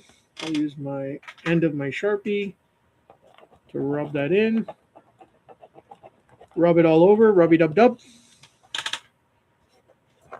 So a lot of times when I go visit my mom or I go hang out somewhere, I will just take my markers and my board and some plastic, and I will just sit there and make a bunch of wings. And then when I come home, they're pre-made. I can just tie them. So I cut it out, and now you see we'll have our wing case for our stonefly. All right. But before I put that on, what I want to do is color up this stonefly a bit. So I'm going to take my brown Sharpie and I'm just going to color up the back.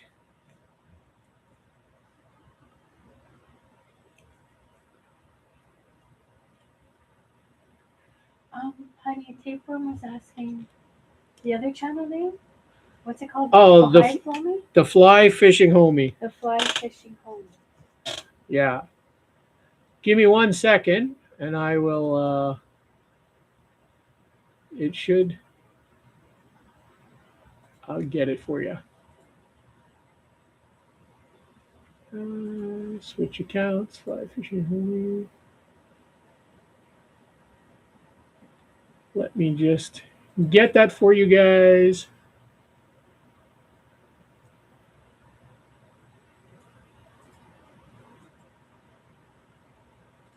I'll minimize that and then go back into my chat.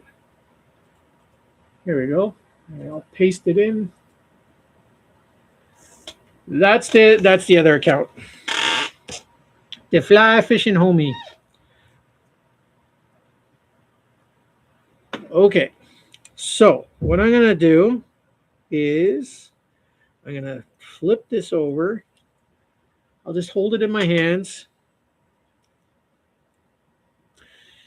Never be afraid to take stuff out of your vise, guys. You can always take stuff out of your vise. And I'm just going to color up the bottom of our stonefly. I'm going to do 2 brown stripes going down. Jacob already subbed and Jared said he'll sub. Thank you, guys. Thank you, guys. So I tied I did 2 little brown stripes down the side underneath. And now we'll pop her back in our vise. And I will take my clear nail polish. Well, it's almost brown now and it's almost finished, so it's all good. And I will go over the top and I will color in. So will Papa, honey. Thank you, Papa. Papa, Papa, Papa, Papa. I got to try the copper Papa Papa again. Yeah, it did so good. good. It did very good the last time I used it. That was a good fly. One of these days I'll tie it for you guys. Yeah. And then you guys can see how to tie it. It worked really, really good. It's funky to say the name Copper Papa Popper, but it fishes. So did the fish fly, honey. The fish what? We just subbed to that channel. Oh, thanks, fish fly.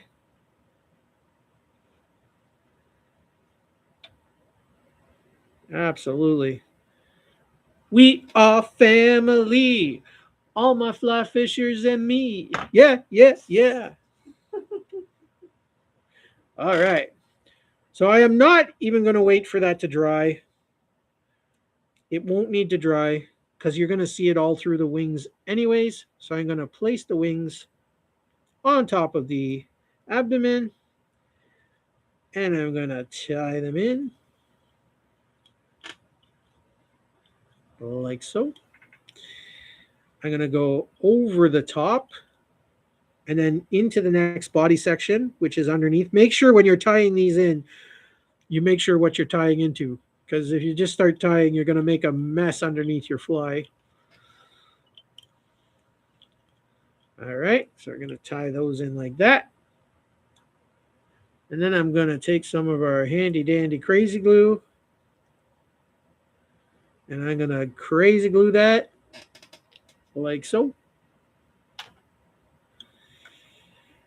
And I'm going to fold over this wing like this. Papa said, wow, the chat is way ahead of the video.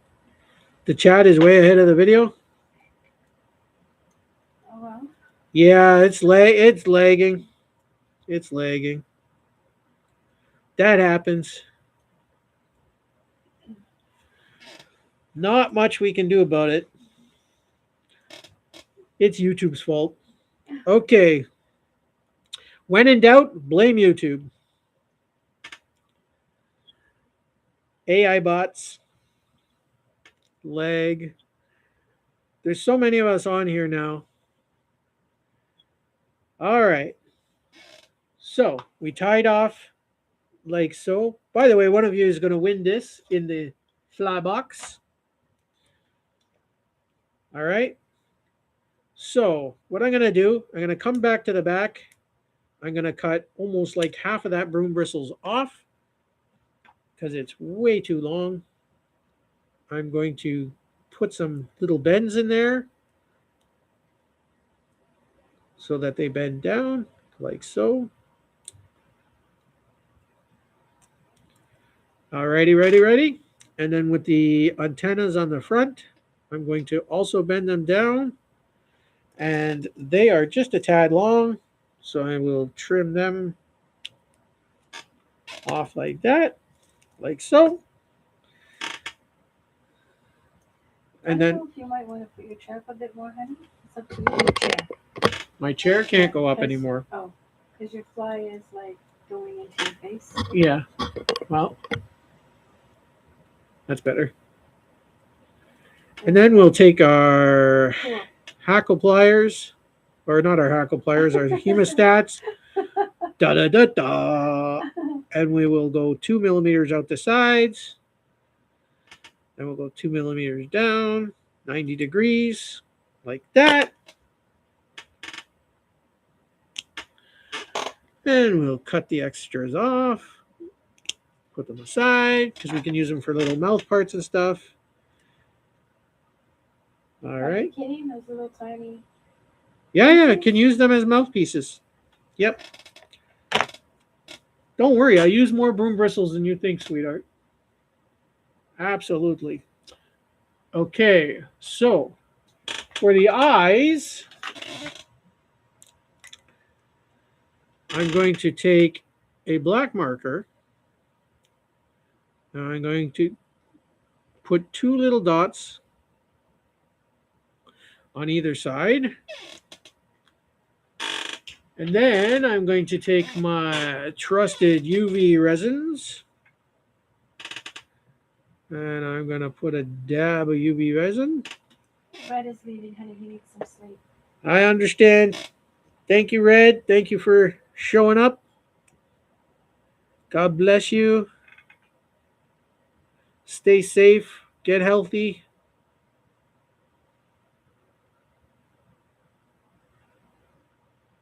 So, UV resin warning, which I give every time I use UV resins. Don't breathe it in directly. Use a mask if you have one. Use it in a well ventilated area. Do not stare directly into your UV resin light. It can cause trouble to your corneas. Beautiful.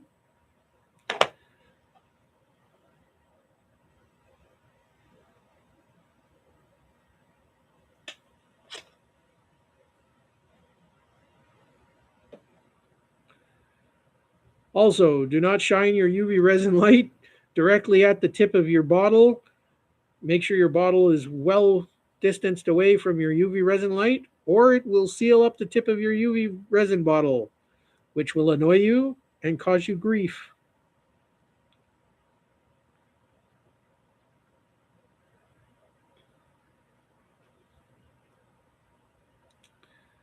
Okay, so now we got our 2 little buggy eyes on there, like so.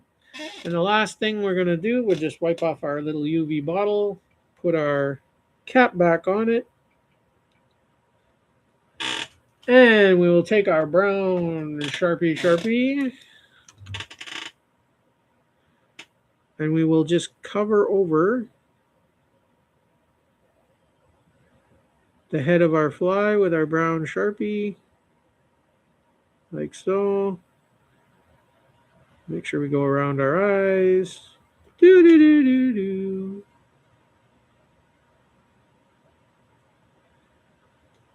All right, like this, and then we will take our. Oh, this one's probably done. Oh, come on, drip it out. This might be the last drip for this one. Oh, it's gonna make it. Take our clear nail polish and we'll just go over the head of our fly, like so.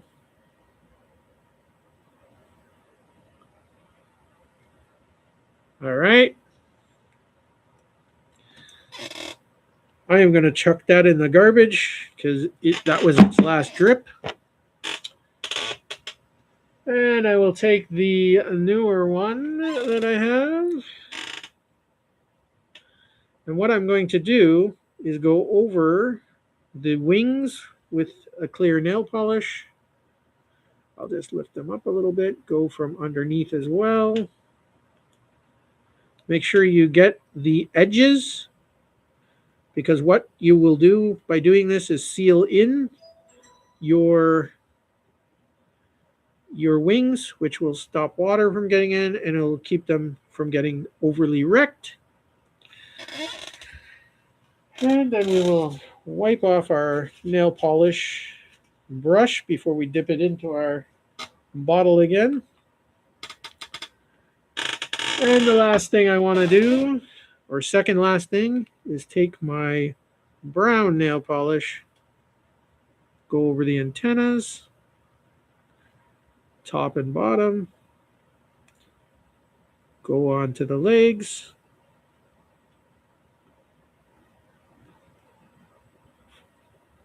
First the top. Go over each leg. Then flip it over and do the bottoms.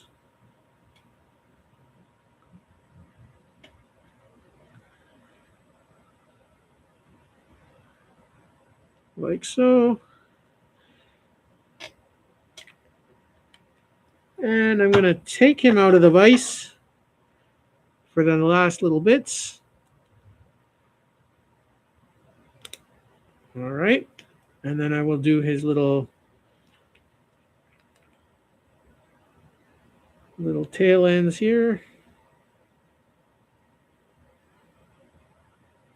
Like so. Oh, Rhino Hooks says, hey, Superfly. Rhino hooks. Yeah. What's up? How come he's not showing? Where is he? He's the white without being blue. He's white without being blue. You know what I mean? Yes, hang on. Why is my chat?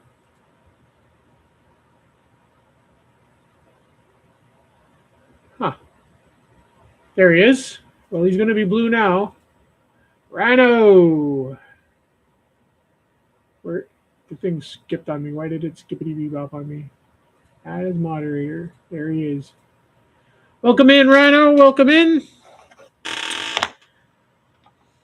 Also, Rhino, we're doing a draw when I reach 1,000 subscribers to give away a fly box. Your name is now in the draw. So good luck to you. And it'll be quite the giveaway. I'll show you in a minute. Okay, so this is dried a little bit. So we're going to take our black nail polish. I'm just going to touch up the toes. Like so. Of our little stonefly. By the way, this stonefly will be going into the box for the giveaway.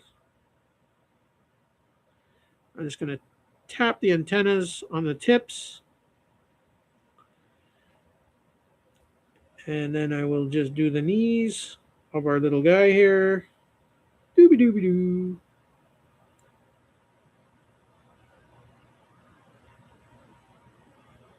Okay, and then I'll just tap the back antennas just on the tips.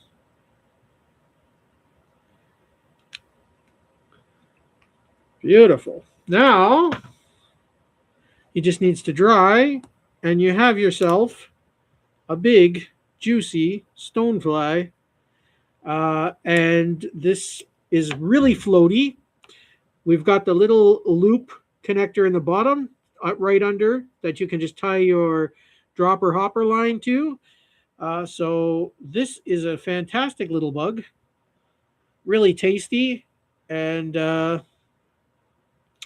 really floaty. And he'll make a great indicator fly. And yeah. I'm pretty impressed. I'm easily impressed though, so.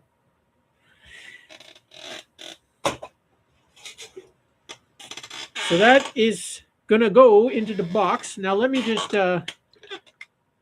since I'm opening the box, I'll put him to dry.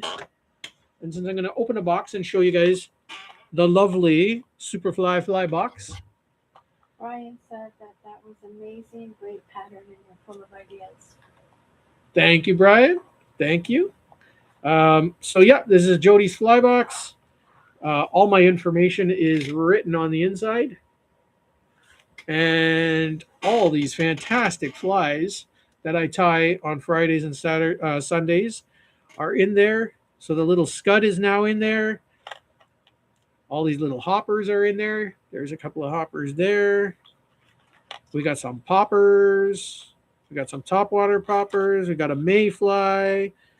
We got some of our little candy flies. These are incredible. If you guys want a good fly, these will catch almost any kind of fish. They're really good. We got our little Rapala flies. We got some hoppers, we got some minnows, we got some beetles, topwater beetles. All good stuff. All good stuff. And that stonefly will now be in there. Um, yeah, there's one of my little tiny hoppers. I love these hoppers so much. I know I show them a lot. Like I'm just they just super impressive bug. Like I catch a lot of fish on hoppers and I always love tying hoppers. I just something about them. Uh, Rhino hooks. You were telling me you were tying up the ladybugs. I think I'm pretty sure that was you. Oh There, yeah, weren't you gonna tie one? there's a different ladybug. Yeah. Ladybug, ladybug, fly away home. Miss Superfly wants me to fish with a ladybug Yeah, on next time we next fish. time I fish. Yeah. So I'm gonna tie one up. I know I just tied one up for you guys the other day. That was Sunday. That was Sunday. You saw me tying up ladybugs. Not everybody was there that was Not here everybody today. was there, so some of you might see it who never saw it. I need one for Monday because Miss Superfly wants me to catch a fish on the ladybug. So I'm gonna tie another ladybug. There aren't vintage, but I feel like I want to tie a couple and catch you a trout on them. The thing you just tied. Oh, on the stonefly? Yeah, Absolutely. Yeah. Well, Jared, you saw what I did, man. I know you got the skills. You got the power. The power. So I'm gonna tie up this ladybug. Papa said nice work as always, sir. Papa, thank you so much, brother. Thank you all. You guys are so kind. You guys are amazing. And again, there's nothing I'm doing here that none of you guys can do. You guys can do all of this what I do. All you have to do is watch the videos, and if you guys want to give it a shot, I can tell you you will definitely be able to do it. The only difference between me and you is I've been doing it 35 years. That's the only difference. Oh, see, Jared missed the ladybug fly because he was working on his porch. Jared missed the ladybug. Okay, ladybug, ladybug, fly away home. You need to put the vice. So I need to put the vice down so you guys can see the vice. Not your pretty face. It's a good thing I have you guys to keep me on track. So we're starting with our black nylon thread. We're going to tie a little base layer down from the eye down to the bend of the hook. I forgot what I did. What did I Oh, do? that's nice. Brian said, "Great channel. I'm so glad I found you." Aw, thank you, Brian. That's sweet. That's a little bit of warm heart Fridays. Yes. Yeah, thank you for that, Brian. Okay, so we're going to take some orange fun foam. Yeah. A ladybug is not that wide, so we're going to trim it down a little bit.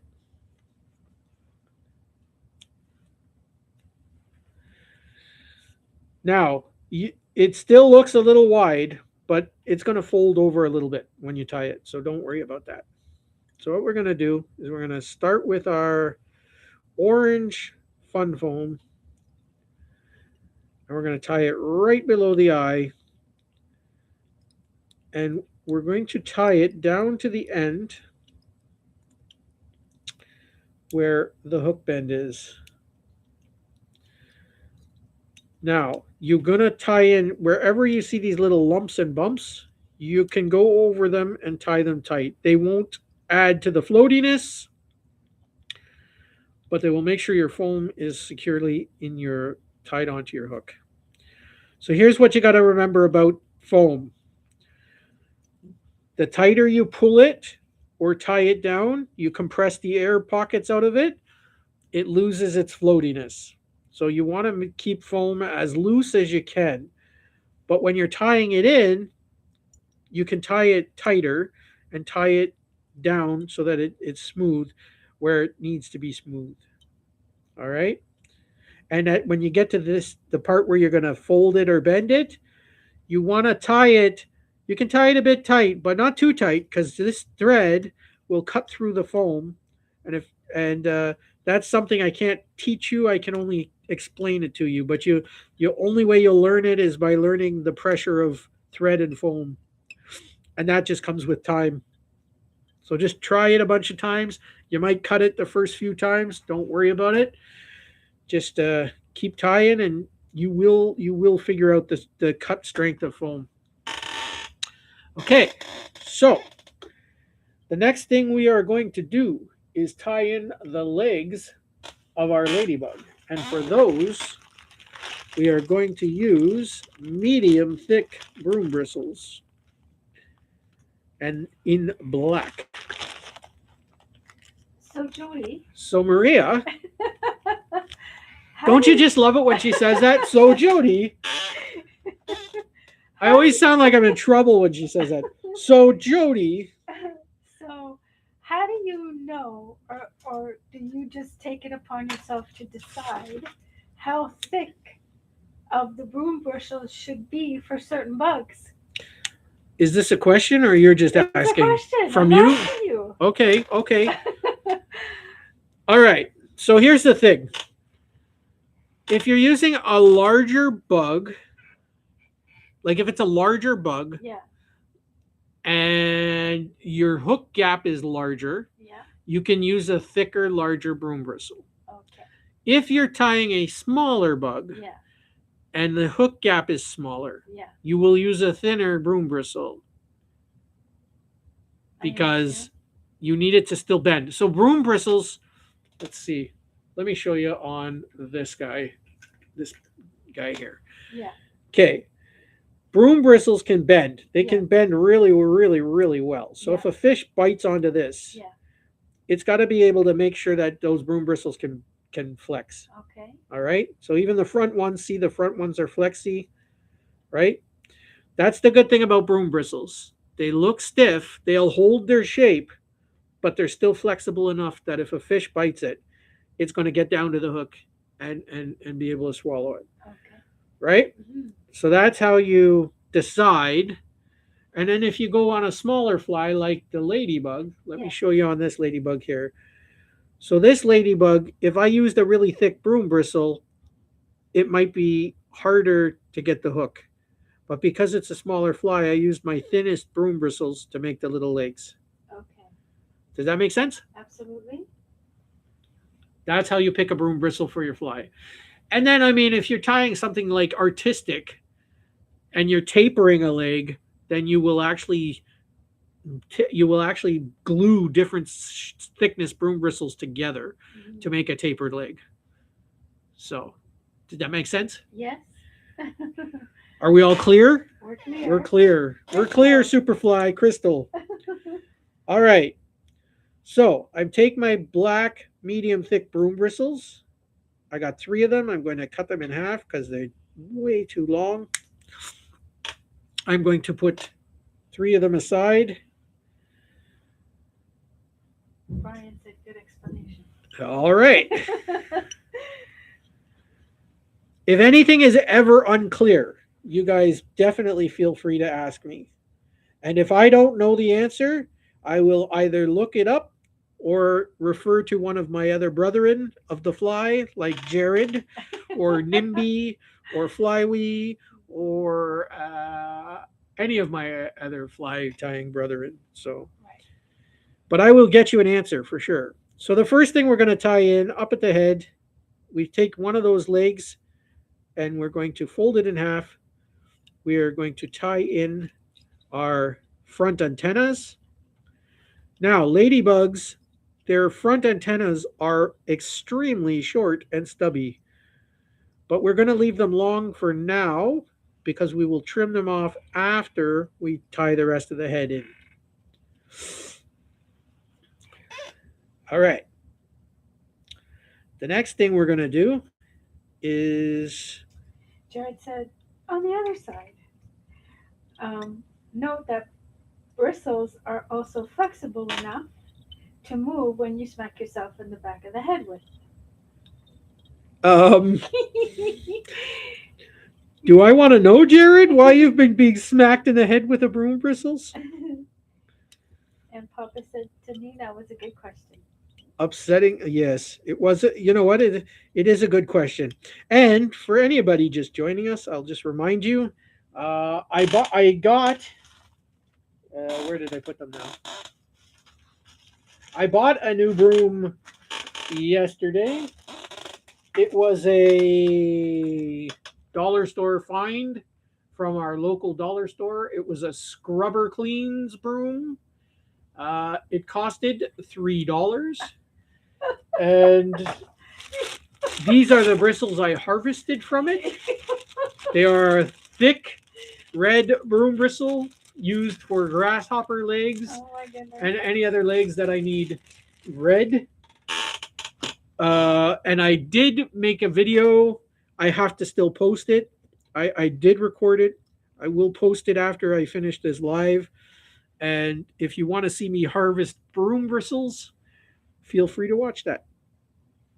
And Jared said it was windy, the sun was in his eyes, and the moon was full, which threw off his casting. He means the broom bristles on the fly that he tied. Oh, the broom bristles on the fly. Oh, they hit you in the head. Yeah, that's it. If And they the fish fly said, those brooms can get scared when they see you, Jody. Every broom in town will be scared to see me. You know, fish fly, you got a fantastic sense of humor.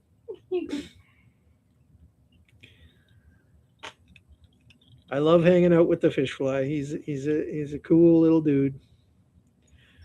And he sells his jigs too, guys. Oh, So does he? yeah, so if you guys need any Oh. jigs, the fish fly is the guy to check out. Interesting. But I will let you guys ask him any questions about that. I don't know all the answers, but I know he sells them. So Brian said, looking forward to your harvesting. Is that a joke? No, What I does mean that he mean? well, the harvesting of the broom bristles. So Oh, yes. so yeah, Yes. I understand. I don't know how interesting it is, but I mean, it's just one of those, and it's not very long. It's not a long video at all either. So it's one of those, just shows you the steps of how you get it from a full broom to the bristles. Okay, so we got our legs tied in here, and our antennas, and our this is going to be the back of our ladybug. He must be being funny right now.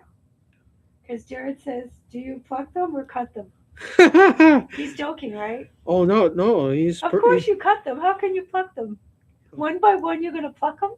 Oh, you Are could. you kidding? You know, you You could. have that time You on your hands? Hey, you know No. what? You could pluck them. You cut them. You could pluck them. Maybe. So I cut off this little piece of a strip of black. This is going to be the underbody of our ladybug. And I glued it in with some crazy glue, which I also used to solidify the legs of our spectacular little ladybug. All right, so there's going to be the underbelly. Bambi said she made it. Bambi! Bambi's in the house. Our girl Bambi.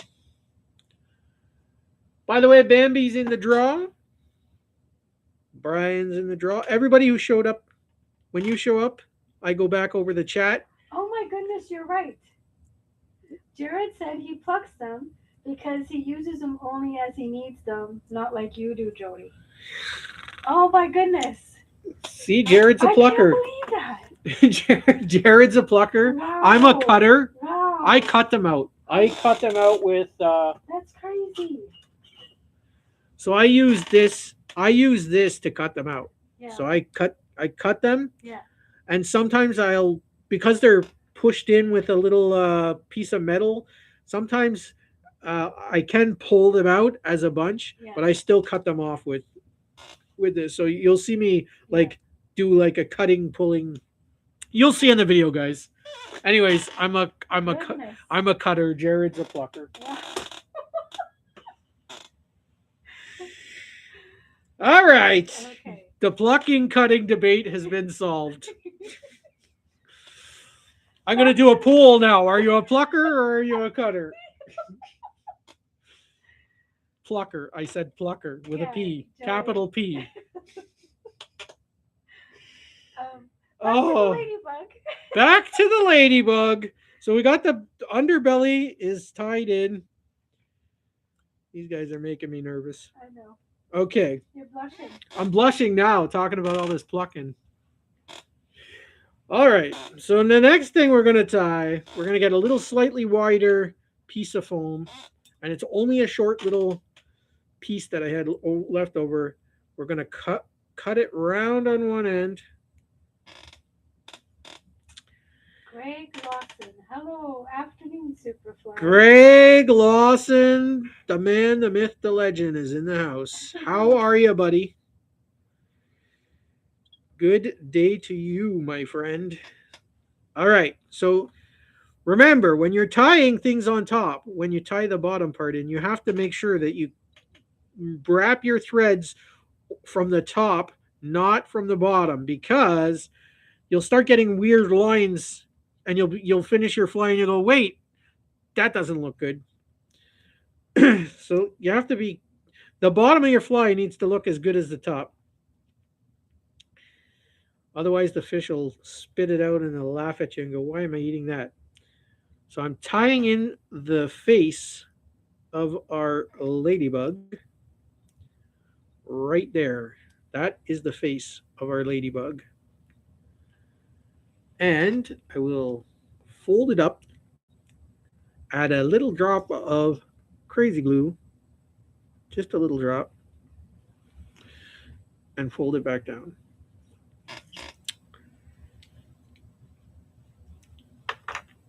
Now, I want to take this piece at the end and cut it round. And I will take our orange foam. Oh, sorry about that. I forgot to crazy glue that piece down. Always remember to lift up your bobbin when you're gluing or using any kind of cement or nail polish. And my crazy glue is sealed up, of course. Why wouldn't it? We'll take the cap. It always forms a little cap, so you can just take the cap off. So we will just add some crazy glue onto that little extra piece of foam, and we will jam it down. And I didn't tie it tight or tie it down. I just glued it down because I want that foam to add to the foaminess of this fly. So now we're going to take our orange shell. Well, it's foam, but it's going to form the shell. We're going to push all the legs back. And I'm going to do 3 wraps in there with our thread, like so. Beautiful. And then I'm going to take my round Dr. Schlicks and cut that smooth like that, like so. I will catch my thread. All right. So now we got our legs, our back shell, everything's in there. Looking good, looking good. We can tie it off our thread. And the rest is all cosmetic from here on in. Do, do, do, do, do, do, do.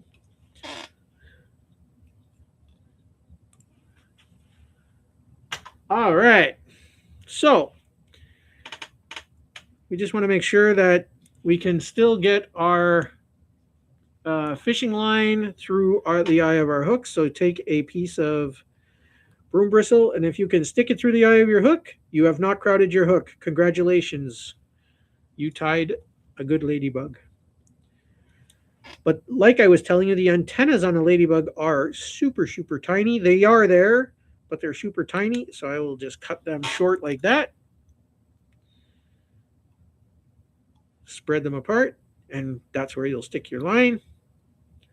And we'll take our handy dandy hemostats. We will go a millimeter out from the side of the body, clip all three legs in, do a 90-degree bend, then do another 90-degree bend with these little tabs. You will have your legs. Go to the other side, repeat the same step. Now your ladybug has legs. But see how they're like really crazy long? You will cut them down to 1 millimeter at the end of each leg. You think I know what I was doing or what? Ta-da! Years of practice. Look, Ma, I can make bugs. So you can spread your little ladybug legs out. And it's starting to look good. Starting to look good. One thing I want to do is see that little orange tab there? I want to paint that with my black marker. So, honey, Didn't do it. Jared is at the Dollar General store. He's right there right now. No, I'm just telling you. Okay. The girl gave him a funny look when he was inspecting the broom. And he was talking about how this color was pretty and that one is soft. And, he's stroking the bristles. And she was like, you really get into your cleaning supplies.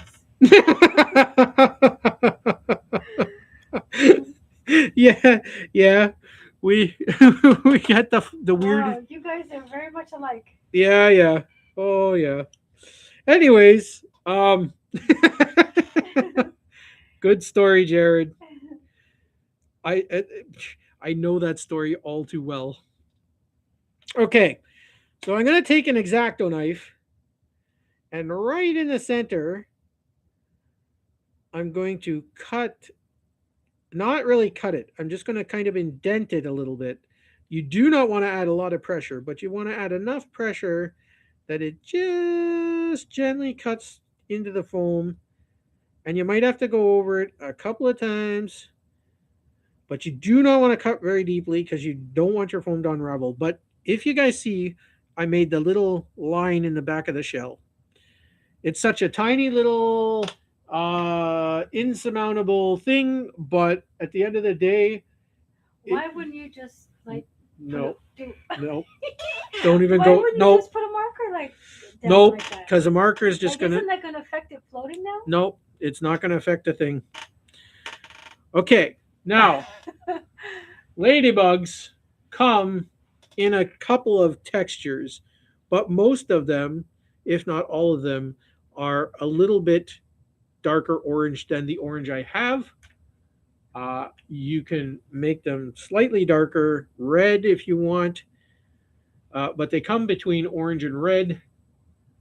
I'm just showing you all the different variants of color.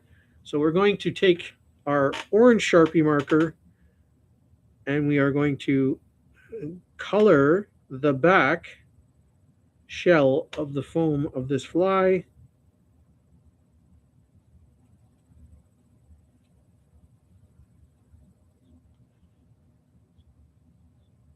Making sure to get it all, dropping my other marker on the ground. Ta-da! So Fishfly said he used a beetle yesterday and he caught a bunch of sunfish. Yep, that would do that. Yeah. I believe him. Beetles are fantastic flies. They catch a lot of fish. Lots and lots of them. Okay, so now we got the right color orange. We're going to put 5 dots on this shell with this black marker. We're going to put one directly in the center, one on the top left corner, one on the top right corner, one on the bottom left corner, and one on the bottom right corner. And that is going to be the coloration of our ladybug shell. This next step is crucial not to mess up. Otherwise, you're going to mess up your whole paint scheme right here. This is where your very talented little fingers come in handy. Uh, so you're going to take the tip of your brush and you're going to just tap, and I mean just gently tap each and every one of those little dots. You're not going to spread it, you're not going to rub it, you're going to just tap it.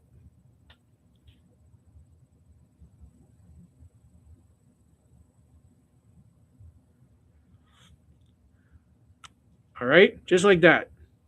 And the reason you did that is so that that black marker is not going to spread throughout your whole paint job. Because if you just stroke that with your nail polish right now, it will just cause that whole thing to smear all over the place. So while that dries, I'm going to take my I don't even know what to call this tool. If anybody knows, let me know. It's like a pointy thing. It's like adjustable. It's pointy. I got it from my grandfather. I use it to poke holes and stuff and to paint stuff. But if you know what it's called, let me know. But anyways, we're going to take our wonderful tool there. You could use a safety pin for this. You could use a lot of different things. We're going to take our white nail polish, and on either side of the head, we are just going to dab a dot of white nail polish. Because as you guys know, ladybugs have bright white eyes, but they're not even eyes. That's not where their eyes are. Jody, it's called a bodkin, Jared said. Bodkin. Yeah, that's That familiar. you're right. Yeah. Thank you, Jared. Thank you, Jared. And ironically, I didn't know that. Yeah. So I just couldn't think of the name. Yeah. Thank you, brother Jared. I'm so glad Jared comes to my chats because he saves me so often. Yeah. I don't know if you guys may or may not believe me. I am a horrible teacher. I make really nice flies, but I am the world's worst teacher. I am not good at explaining stuff. I eyeball things. I don't give proper measurements. Uh, I don't know how you guys can sit here and watch me. I disagree. Maria disagrees, and you know what? A lot of you are probably going to disagree with me, but when it comes to teaching, Jared is a better teacher. Nimby is a better teacher. Rob Green is a better teacher. You know, you guys know what you're talking about, and you're able to describe things in such a good way. And I think, especially if you're new to fly tying, you should definitely watch them before you watch me because they will help you with the basics, and they are really fantastic teachers, and they have really super channels. Uh, yeah, so definitely check them out, guys. I can show you cool stuff. That's there's no argument about that. But I just think when it comes to teaching, I try to teach you guys the best I can, but I just don't feel I'm a good teacher. Well, Brian said he could watch you all day. Well, thank you so much, Brian. I mean, I really appreciate it. All right, so you see the colors on this guy? Yeah. Looking pretty good. Yeah. So now what we're gonna do, and underneath that, he looks buggy underneath. Yeah, he sure does. Yeah, I didn't cross any lines or anything. So on Monday, when I go fishing, I'm gonna give this guy a try. Yeah. I'm gonna make one of these to go in the box for you guys and girls. So one of you will win a beautiful ladybug.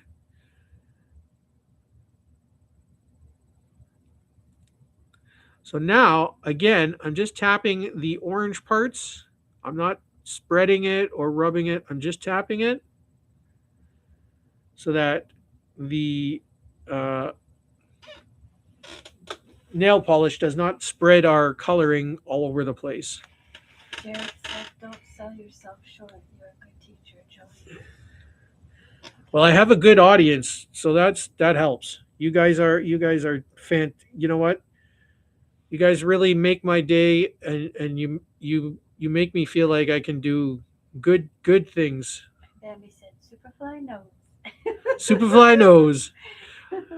I know a lot about things. I know stuff, but just I just know there's some of you got. Well, I mean, I don't know why you feel that about when you're showing people to make flies, but you taught me lots of things, Jody. Oh yeah, I know a little bit about. I don't know everything. I know a little bit about everything, Yeah. but I don't know And you everything. taught me a lot about bugs, even though I find them creepy.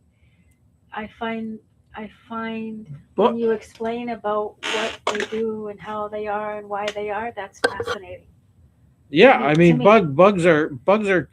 So We have to live with bugs, right? So I mean, whether you're a fisherman or just a housewife or a scared of bugs or you're allergic to bugs or they're just annoying you at your barbecues, or the more you know about bugs, the better off you're going to be with knowing a which ones are harmful, which ones are not harmful, how their places in the world. Like I don't just recreate them. I study them because it's good to know.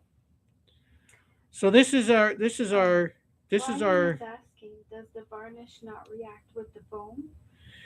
no. Okay. So No.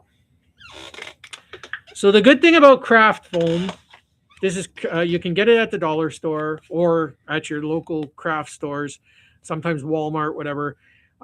This craft foam, fun foam they call it, it takes paint really, really well. All kinds of paint. So nail polish, acrylic paint, UV resins.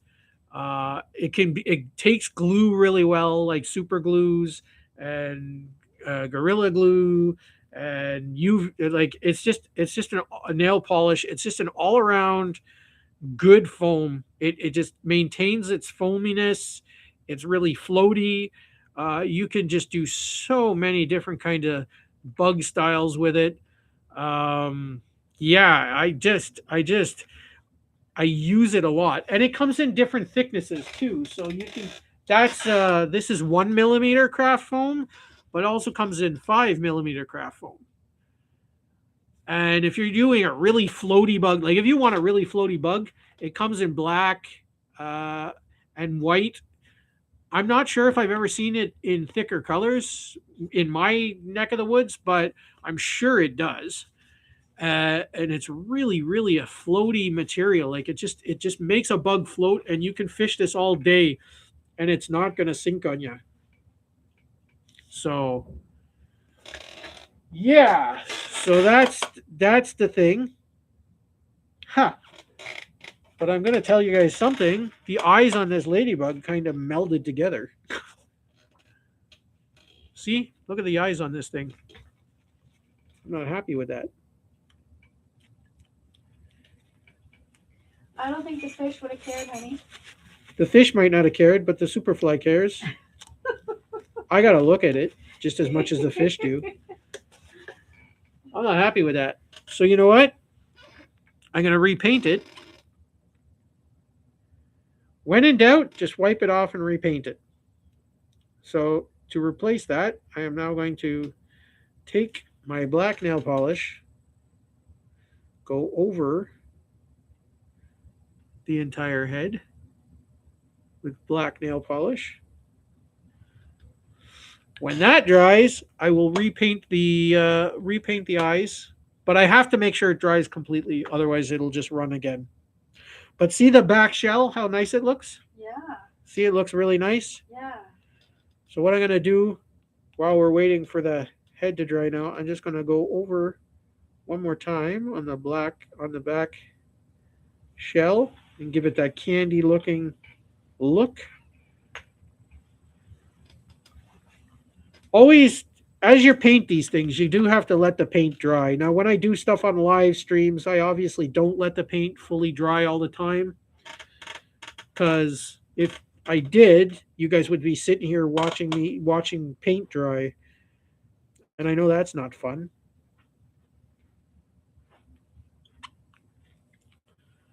But this definitely looks good. I would wager that this is going to catch some fish. I just want to check and make sure I didn't seal in that eye of the hook, because otherwise it's wasteless. As long as you can stick a broom bristle in there, you're good. If you Greg can't, says fly art. fly art again, eh? Yeah, that's it. And Greg said, I'll take a there dozen. might come a day, Greg. There might come a day. You know what? Mammy said if she's got to go, she might make it back, but she might not. All right, Bambi. Yeah. Much love, Bambi. I always love having. By the way, guys, if you don't know, I know I do say this all the time, but Bambi and Solo were the first two people to come to my chats, and they have a warm spot in my heart, uh, and they're always going to be welcome here. So, and yeah, they inspire me to keep going, and you guys all do that. You guys all just give me a good reason to just keep doing this. And all your guys' names are in the draw. And I can't wait to reach the first 1,000 subscribers. And by the way, guys, this guy is dry now. Our stonefly, and like I said, he's got that little tie-in loop where you can tie in your hopper dropper. So if you have a little nymph, like I said, the little scud, you could fish the little scud under the stonefly or under a hopper or any jute like a Chernobyl ant. So that's the new trick of the day, guys. That's what I learned this week, how to do that. And so if you're using any kind of dry dropper stuff, and when I go fishing on Monday, I will show you guys. There'll be a lot of things you guys see on Monday, teaching you What is guys. that? What? What is that? What is what? What you're holding? It's a stonefly. Oh, Who asked? that's gross. Me. Oh, Miss Superfly is like, what is that? It's a stonefly. Ugly. It's a very floaty stonefly. Yeah. And into the box of fame. Good. Not on my wall. Not on the wall. No. Did you guys see the video where I caught the fish on the hopper? That was a couple of videos back. Or on the froggy. On the froggy. I love fishing this little frog. We know It you just do. it just swims so nice, guys. Miss Superfly, think you guys might think I'm crazy, but I take my flies to bed with me at night. Not all of them, obviously, but I always take a box of flies and I'm going through it, and That's because you look at them, and then when you get I tired, you I fall asleep. I look at them, I fall asleep, I study them, I watch them, I make sure is there anything I can correct, or is there any way I can make them move better or color them better? This is the coffee fly. So, sweetheart, Yes. Jared says, "Hey Jody, unrelated time question here. How many views do your lives get?" Um, Jared, it's it- always a different number. It always varies a bit. Who Yeah. asked that? Jared, right? Yeah. It always varies a bit, Jared, but lately sometimes 60 Yeah. during the live, and then Hasn't it gone to 100 or 200 before? so no, I think he asked during the live. So Oh, during. so 60 during the live, and then I think they've been going up to like 100, and I think my most viewed one is 200. Yeah, 200 and something. 200 and something. So it's slowly creeping up there. It's getting better day by day. You guys obviously now this could be just a rumor. I don't know if it's true, but they say until you reach the first 250 subscribers, it is like pulling teeth to get them to get your subscriber count up, and then after that, it starts to get away from you where but so we're at, when I checked last, it was 252 was the subscriber count. I'm gonna go check it right now. So Brian likes the ladybug. Brian likes the ladybug. And he also said he's going to binge watch your back collections. Oh my gosh. Well, I And appreciate. Jared said, "Don't lie, Jody. You take your flies to bed because they look so real. You're afraid they'll crawl off." That's it. So like last night, I had these guys with me. This case here with all the I can't even tip it up because they'll just show. But I had this. Actually, I could show it to you like this. This was the case I brought to bed last night with all these. This was my hopper case with all the hoppers. And I, you know what? I go through them. Like I look at them. I see if there's any improvement I can make, if I can change the sizes. So, like last night when I went to bed, I tied this one before I went to bed, and I was trying to tie a really small hopper compared to a big hopper. So this is obviously a juicy hopper, and this is a teeny tiny, nibble sized hopper. So I always try and get the sizes correct and the proportions correct, and I go over what does it need, what is it missing, can I change it, right? And then I tie like the fantasy hoppers. I call them fantasy hoppers because they're not real; they're just hopper style. So like this is my heavenly hopper. This one I caught a fish on Monday's video. This was inspired by Danny Mosley. Um, R2G, our brother R2G. A lot of you guys know R2G. This is the R2G hopper. This one caught a bunch of fish when I fished this one. Again, not really realistic as far as hoppers go, but it's a fantasy hopper, and I made it for R2G in honor of him. I made this one for the flywee, uh, the fish fly. I made this one for him again in his colors. He wanted to go a little more realistic, but still a fantasy fly, but in a little bit more realistic colors. Brian said you should be called this Professor Superfly. The professor, yeah, yeah. So that's what I do, and then I just try and make them look as close as I can. Like here's a tree cricket. This is a red-headed tree cricket. And then, do I have any other foam crickets here? I got a lot of foam crickets. Crickets are good like a grasshopper. You know, this is a good cricket pattern right here. Again, very floaty, very fish catchy.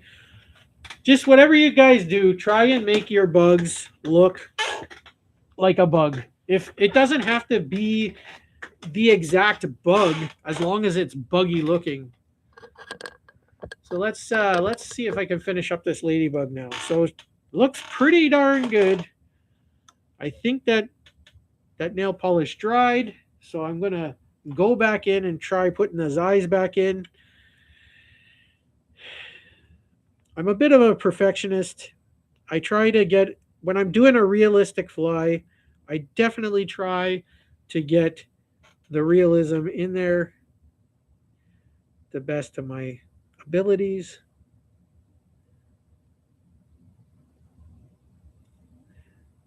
A lot of you guys think I'm nuts tying these super exotic flies and then fishing them, but there's just nothing like it. There we go. Now it looks right. Brian, Papa, and Jared all say you have truly art pieces, Joy. That's nice. A lot of my art is hanging in trees. I've hung up so many flies on trees and on bridges, and yeah, a lot of my art is hanging all over the place. But there you go, guys. That's a better version. Yeah, I like it. Those who like it, Those who like it a lot. Those who don't like it, well, they do not. So that is the ladybug. Goodness, honey, you've been tying flies for almost 2 hours. Has it been 2 hours almost? That's because I love hanging out with these guys. Wow. Yeah. You tied quite a few. What did I tie? I tied the stonefly. Yeah. I tied the scud. The I tied the ladybug. ladybug. Wow. Oh, and you showed how to make that tool for Oh, the I fish showed you fly. guys. I showed you guys how to make the tool. Yeah. This I've made other tools, by the way. These are the dub and noodle makers. How you make a double dub and noodle. You stuff the material in there, so you can make them larger or smaller. I made these out of safety pins, a little bit of craft wire, and an egg sinker. So whenever I do a dub and noodle, I use those. I made the uh, I made the bobbin threader for this was because of the fish we, but I am going to use it now that I haven't used it because I never had one for many years because I broke the one I bought. So now I made one. So now you guys know how to make one of these. So yeah, just all that fun stuff. I think I'm gonna put this extra one I have in the box when I send it to whoever wins the box. And if you know a fly tire, you can always give it to them because us fly tires can always use extra tools. So you can say, I got a handmade Superfly tool. Woohoo! Bum, bum, bum, bum. I'm going to tie some other couple of things right now that are just simple. You guys have seen them. And they're just fish going to be fish catchy things. They're not complicated, but they're good for the box, and I will tie them up. So you guys will like this. We're gonna tie the pink and black rubber-legged fly. We'll call it the roo fly. I'm gonna do black eyes instead of blue eyes, but that's the only difference. The rest will be exactly the same. So we will take our clear nylon thread. Do you guys have any questions or requests or any anything like that? Let me know if you guys have any questions. Anything you want to see, uh, anything you want to know. What are you tying? This will be the black-eyed roo fly. Okay. You guys seen this a while back. This is a few weeks ago. I tied this now, but Tried last month, honey. okay, last The month. weeks go by quick. Okay, it was last month. Yeah, back in June. Back in June, I tied one of these, and I fished it, and I caught a gajillion fish with it. Yeah. It was probably one of my best fish days this year so far, Absolutely. and it's all thanks to this beautiful roo fly, inspired by my good friend Roo. Yes. She is a fantastic person, a fantastic human being. By the way, I know I pitch you guys all the time. Uh, Danny Mosley from Feeding Mouths. His channel is called Feeding Mouths. He fishes during the week and catches catfish, and then he goes home and he cooks up those catfish, and he makes delicious catfish nuggets, and he bags them up and he takes them out and he feeds them to those in need. And he is just a fantastic human being. He is another brother in Christ, and he's been on the news, and we have a great time hanging out there. So if you have not checked out his channel, please go check it out. He's got a new editor, our good buddy Blake. We see him in here. He was for sure in here earlier. I don't know if he slipped away, but he was in here. He is the editor for Danny's channel. yeah, it's just a great channel and it's just a great bunch of people in there. So if you're looking for fantastic people to hang out with, those people are the people to hang out with. They're really really great people. We sing, we laugh, we joke. Fun times, fun times. We don't tie flies. Not in that channel, but I'm sure there's some fly. I'm in there for sure. Okay, so we got the eyes on our fly. The next thing we're going to do is take some of this hot pink wool. Fish love pink. If you've been watching me for any amount of time, you will know that I recommend orange and pink in as many flies as you can get it. It is just a super hot color. So the tail of this fly is 2 times the length of the hook. And we're going to tie that in right below the eyes. And we do not need this length because this will get in our way. So we will cut it there. And we'll take the end part and we will stretch it. And we will tie it right to the back. Then we will wrap this piece under the eye, which will cause cover in between the eyes there. And then we will tie it down to the end, like so.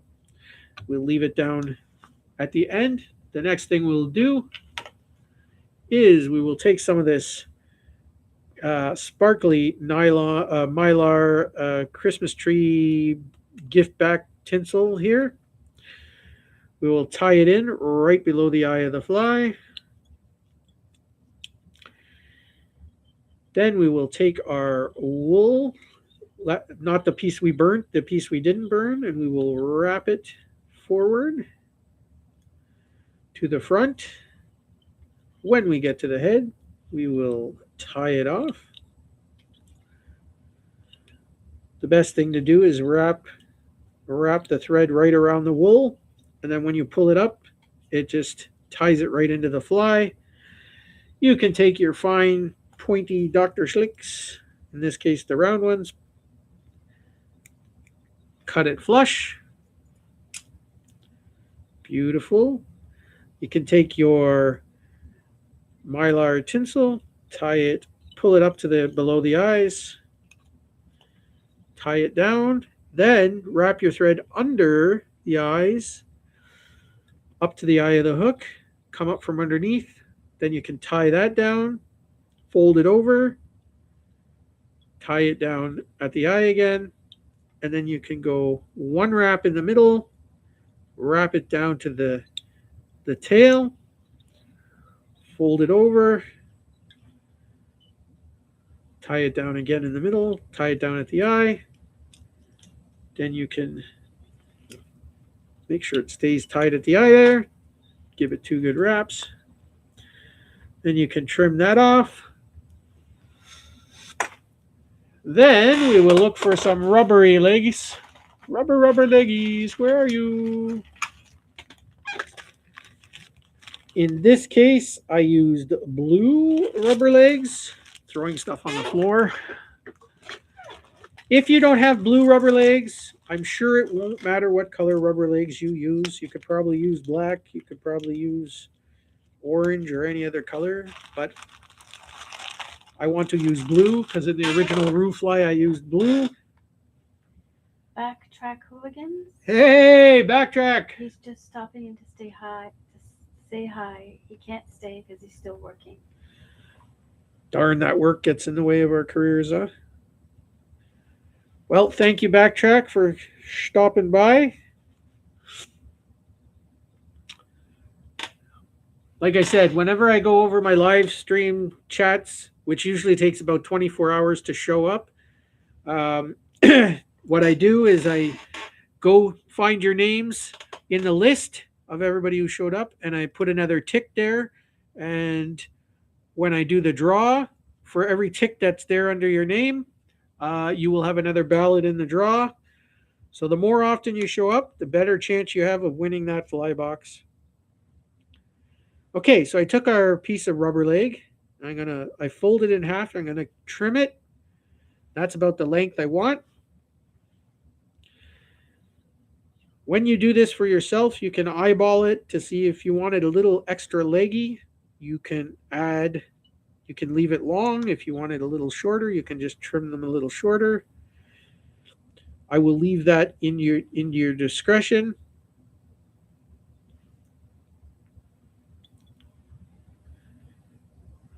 So what I do is I put the thread between the leg, and then I'm able to put them wherever I want on the fly.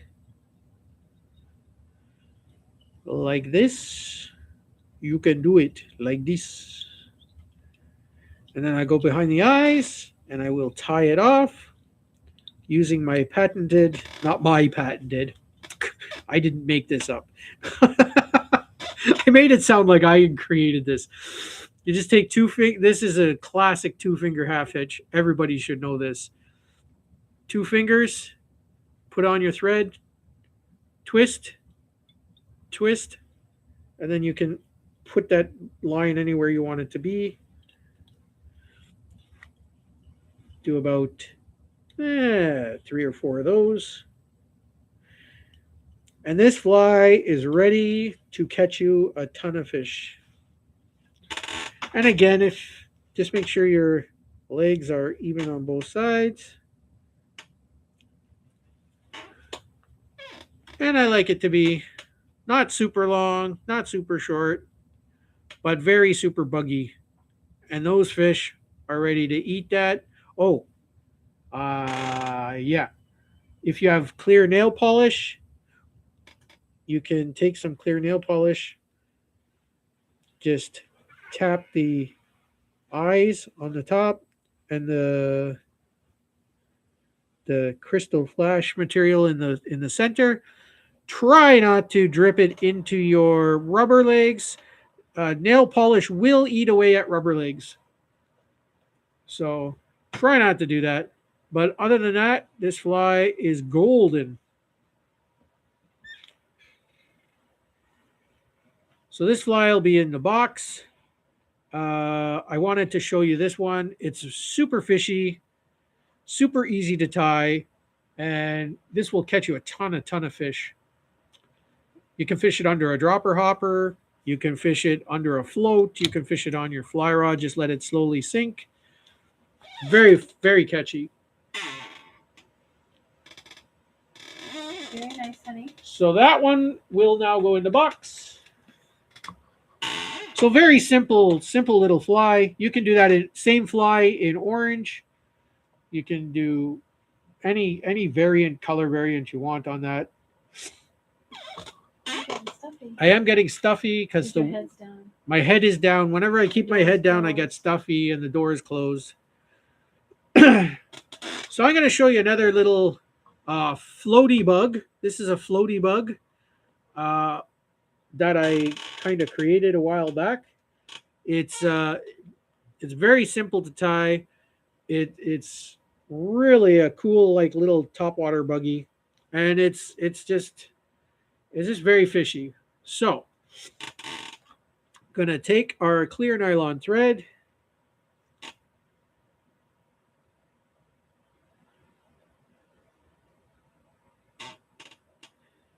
Gonna tie it under the eye. Come on, Superfly. You can do it.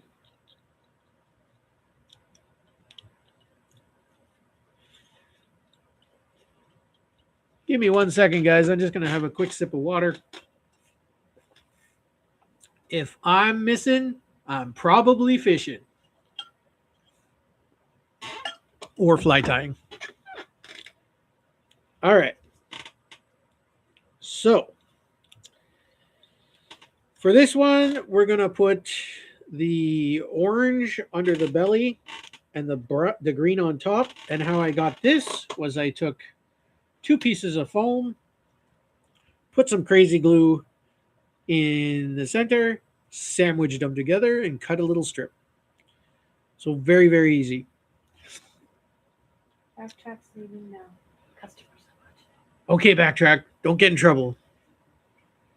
Just blame it on the Superfly. Okay, so I'm gonna take some Crystal Flash.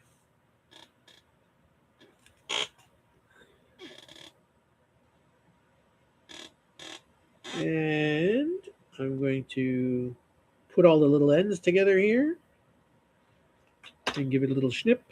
Snipperoo. And I got this piece here. I'm just picking up all my little excess pieces of flash that I got kicking around. And put all the end pieces together. Give it a little snipperoo. And we'll just fold it one more time over. And give it a little snipperoo. Okay, beautiful. So now we're going to tie this little bit of crystal flash in there. Do you know what Brian means when he says, is your tying thread coats? Is my tying thread coats? Mhm. No. No? Okay. Is it coated? Do you mean coated? So the tying thread that I use the most is a clear nylon thread. Do I have a package?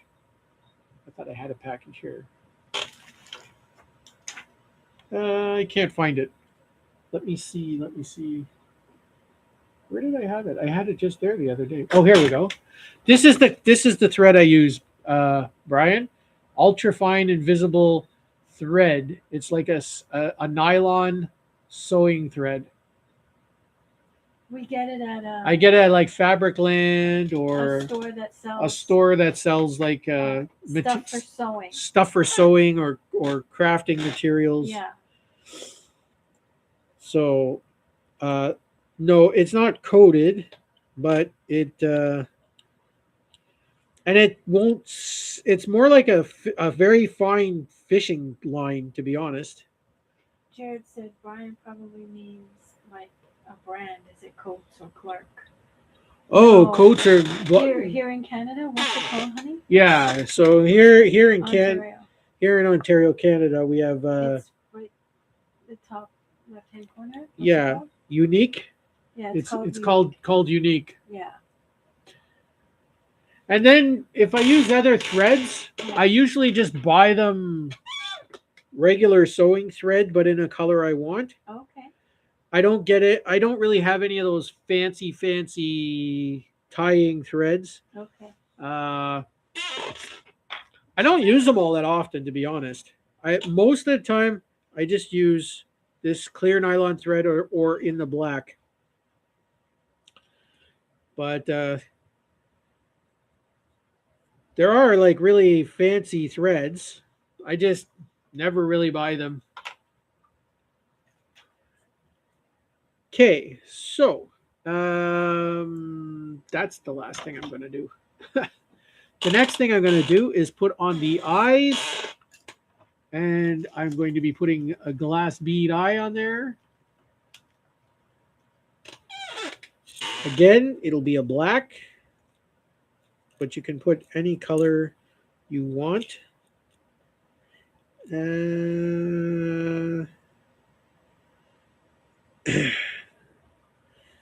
It's always tricky matching up these beads because they come in little, so they all look the same when you buy them, but then when you examine them, they are not the same size. So you have to find two that are, some are really thinner, some are extra long. So these glass beads are a little tricky to work with, but they make for a great eye.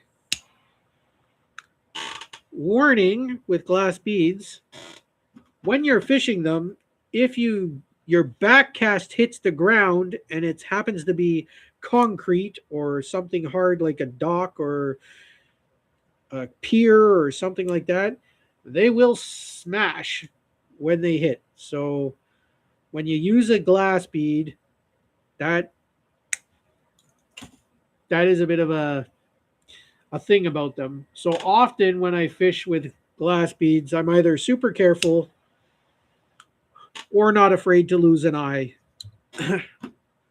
on the beads. I mean, not my own eye. I'm never afraid of that. I use glasses. My glasses protect me. So what we're going to do is tie our eye right below the eye of the hook. This kind of looks good as it is. Don't even have to make a bug out of this. This looks already tasty. I bet you a fish would just eat that.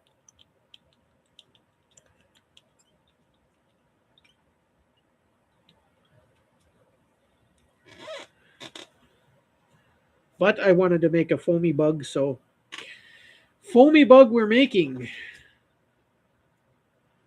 So I'm going to cut the end of this round. This is going to be the back of our foamy bug. And for the belly, back to back, belly to belly, I need my orange dubbin. I really need to spend the day tomorrow to clean up my area. I'm getting a little crowded in, even for the Superfly. So I'm going to take some orange dubbin. Oh, you know what? I'm going to show you guys my dubbin tools. You did? No, I showed them, but I didn't show them how they work. Oh, yes. It's been a while since I showed you guys a dubbin noodle. So this is, or a dubbin loop. This is a dubbin loop.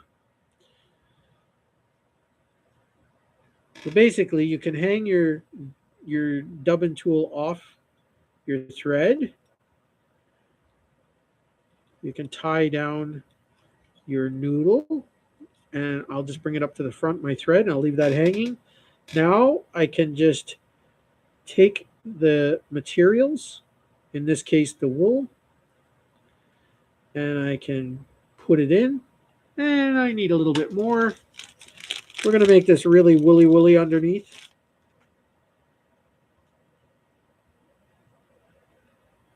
So Jared asked you, Jody, on the last fly you tied, is that tail just wool yarn? Yeah, so that's just regular wool from your regular Walmart store. Okay, so see, I'm spinning this up. All right, so that is now called a dubbin loop. And I'm going to take my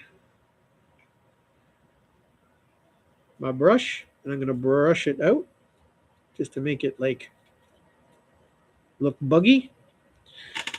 And then I'm going to wrap it up to the front like so. And when we get to the top, I'm just going to wrap my thread around 2 wraps around, and then I'm going to pull it up, do 3 loops, and that'll tie it in, and then I can just trim off the thread. And then see, it makes a really nice buggy look. And that is what I use my dubbin noodle maker for. And then I find that little piece of material. I'm going to put the orange side down to match the belly. I'm going to put it half a hook length out the back. And then I'm just going to tie it in.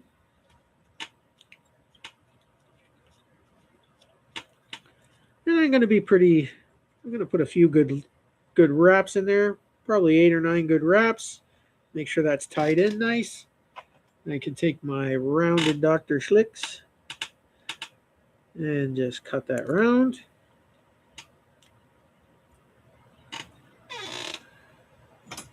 And this one doesn't have any legs or any crazy things. It's just a crazy little kind of swimming topwater floaty bug. I never even gave it a name. We can call it the sparkle bug, or because it's got sparkle on it, or whatever you want to call it.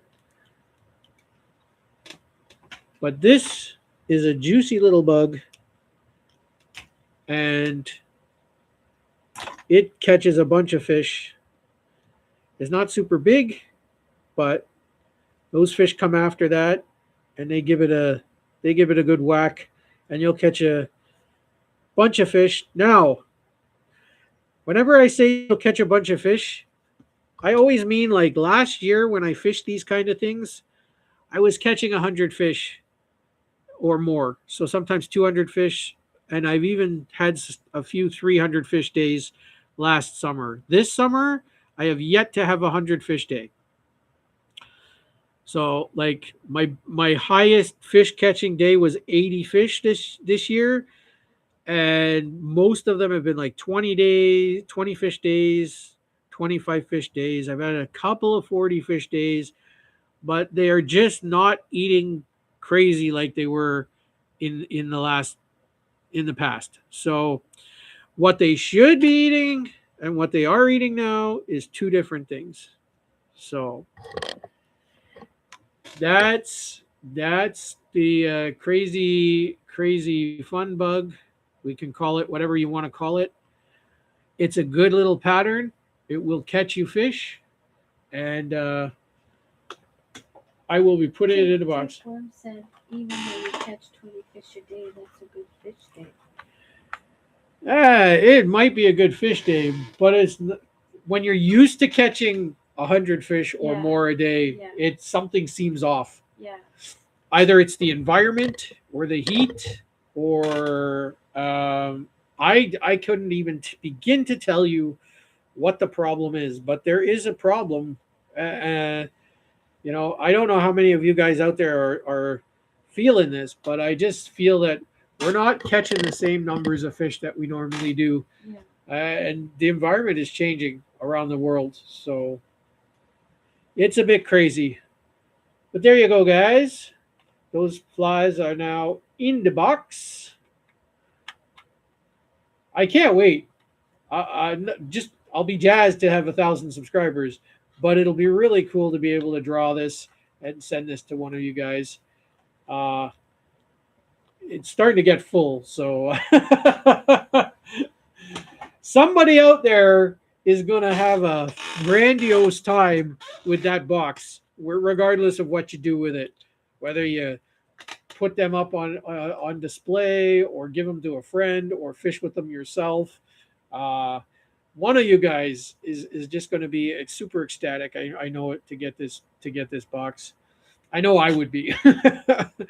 You guys seen when I lost just one, and I've got a hundreds of fly boxes.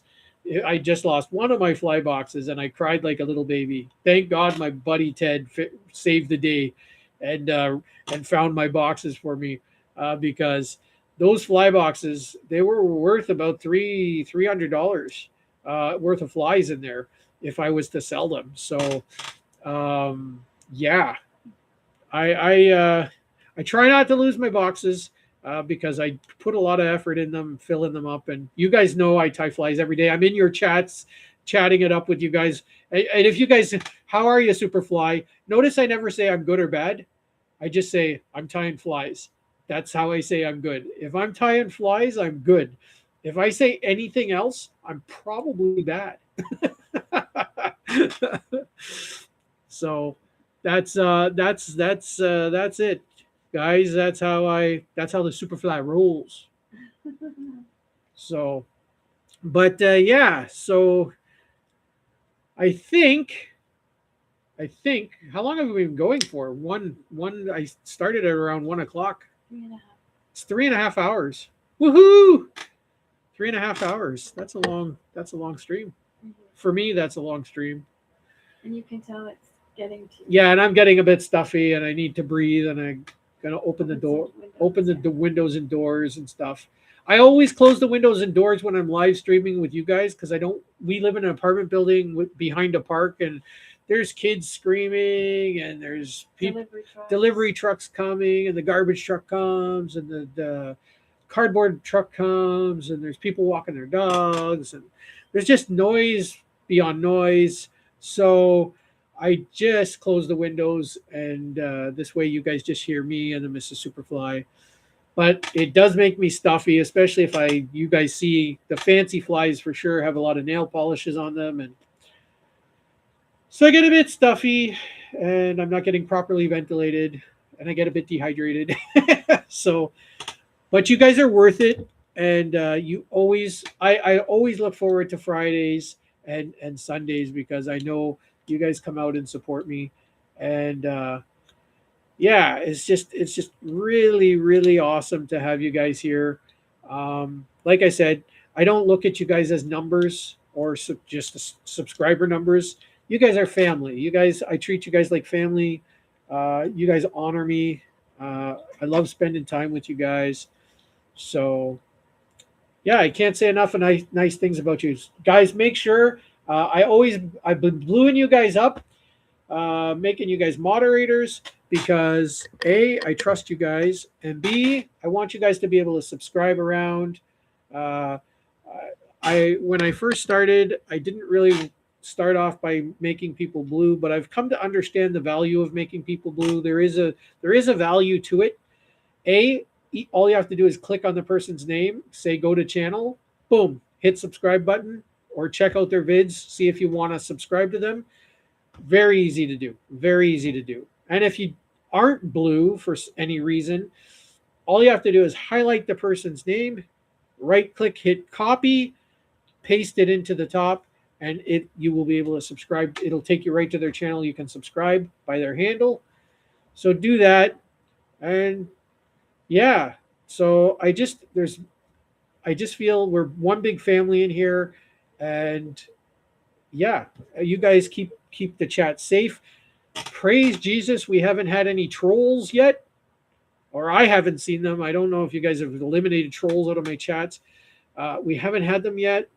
I know the bigger you get, you start getting trolls at some point, but you guys are all decent human beings, and most of you have come over from channels that recommend me that I trust. So I really thank you guys. Whenever I'm in your chats, it really does mean a lot that you push my channel for me, and it really touches me because you know what? There's some channels you go, they never even mention you. It's like okay, whatever.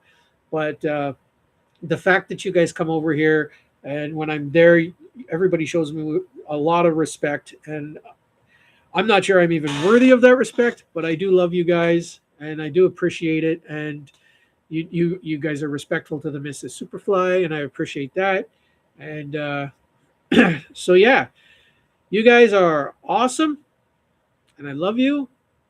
I'm gonna go get a drink and maybe a little snack, and we're almost close to dinner time. Maybe dinner, but I hope you guys have been. It sounds like you guys have been enjoying Friday Flydays and Sunday Fun Days, and I'm gonna keep at it, and I love you guys, and I hope you guys have a fantastic weekend.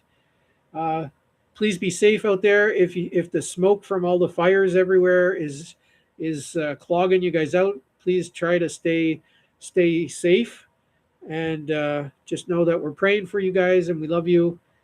And yeah, so I'm gonna cut it there, guys. Thank you guys for showing up. Thank you, family, for being family. Stay safe, have fun, keep your flies on the water, tight lines, fish on Canada or wherever you are in the world. And God bless you, and we love you. Peace, everybody. Peace, Bye, everybody. everybody. Love you guys.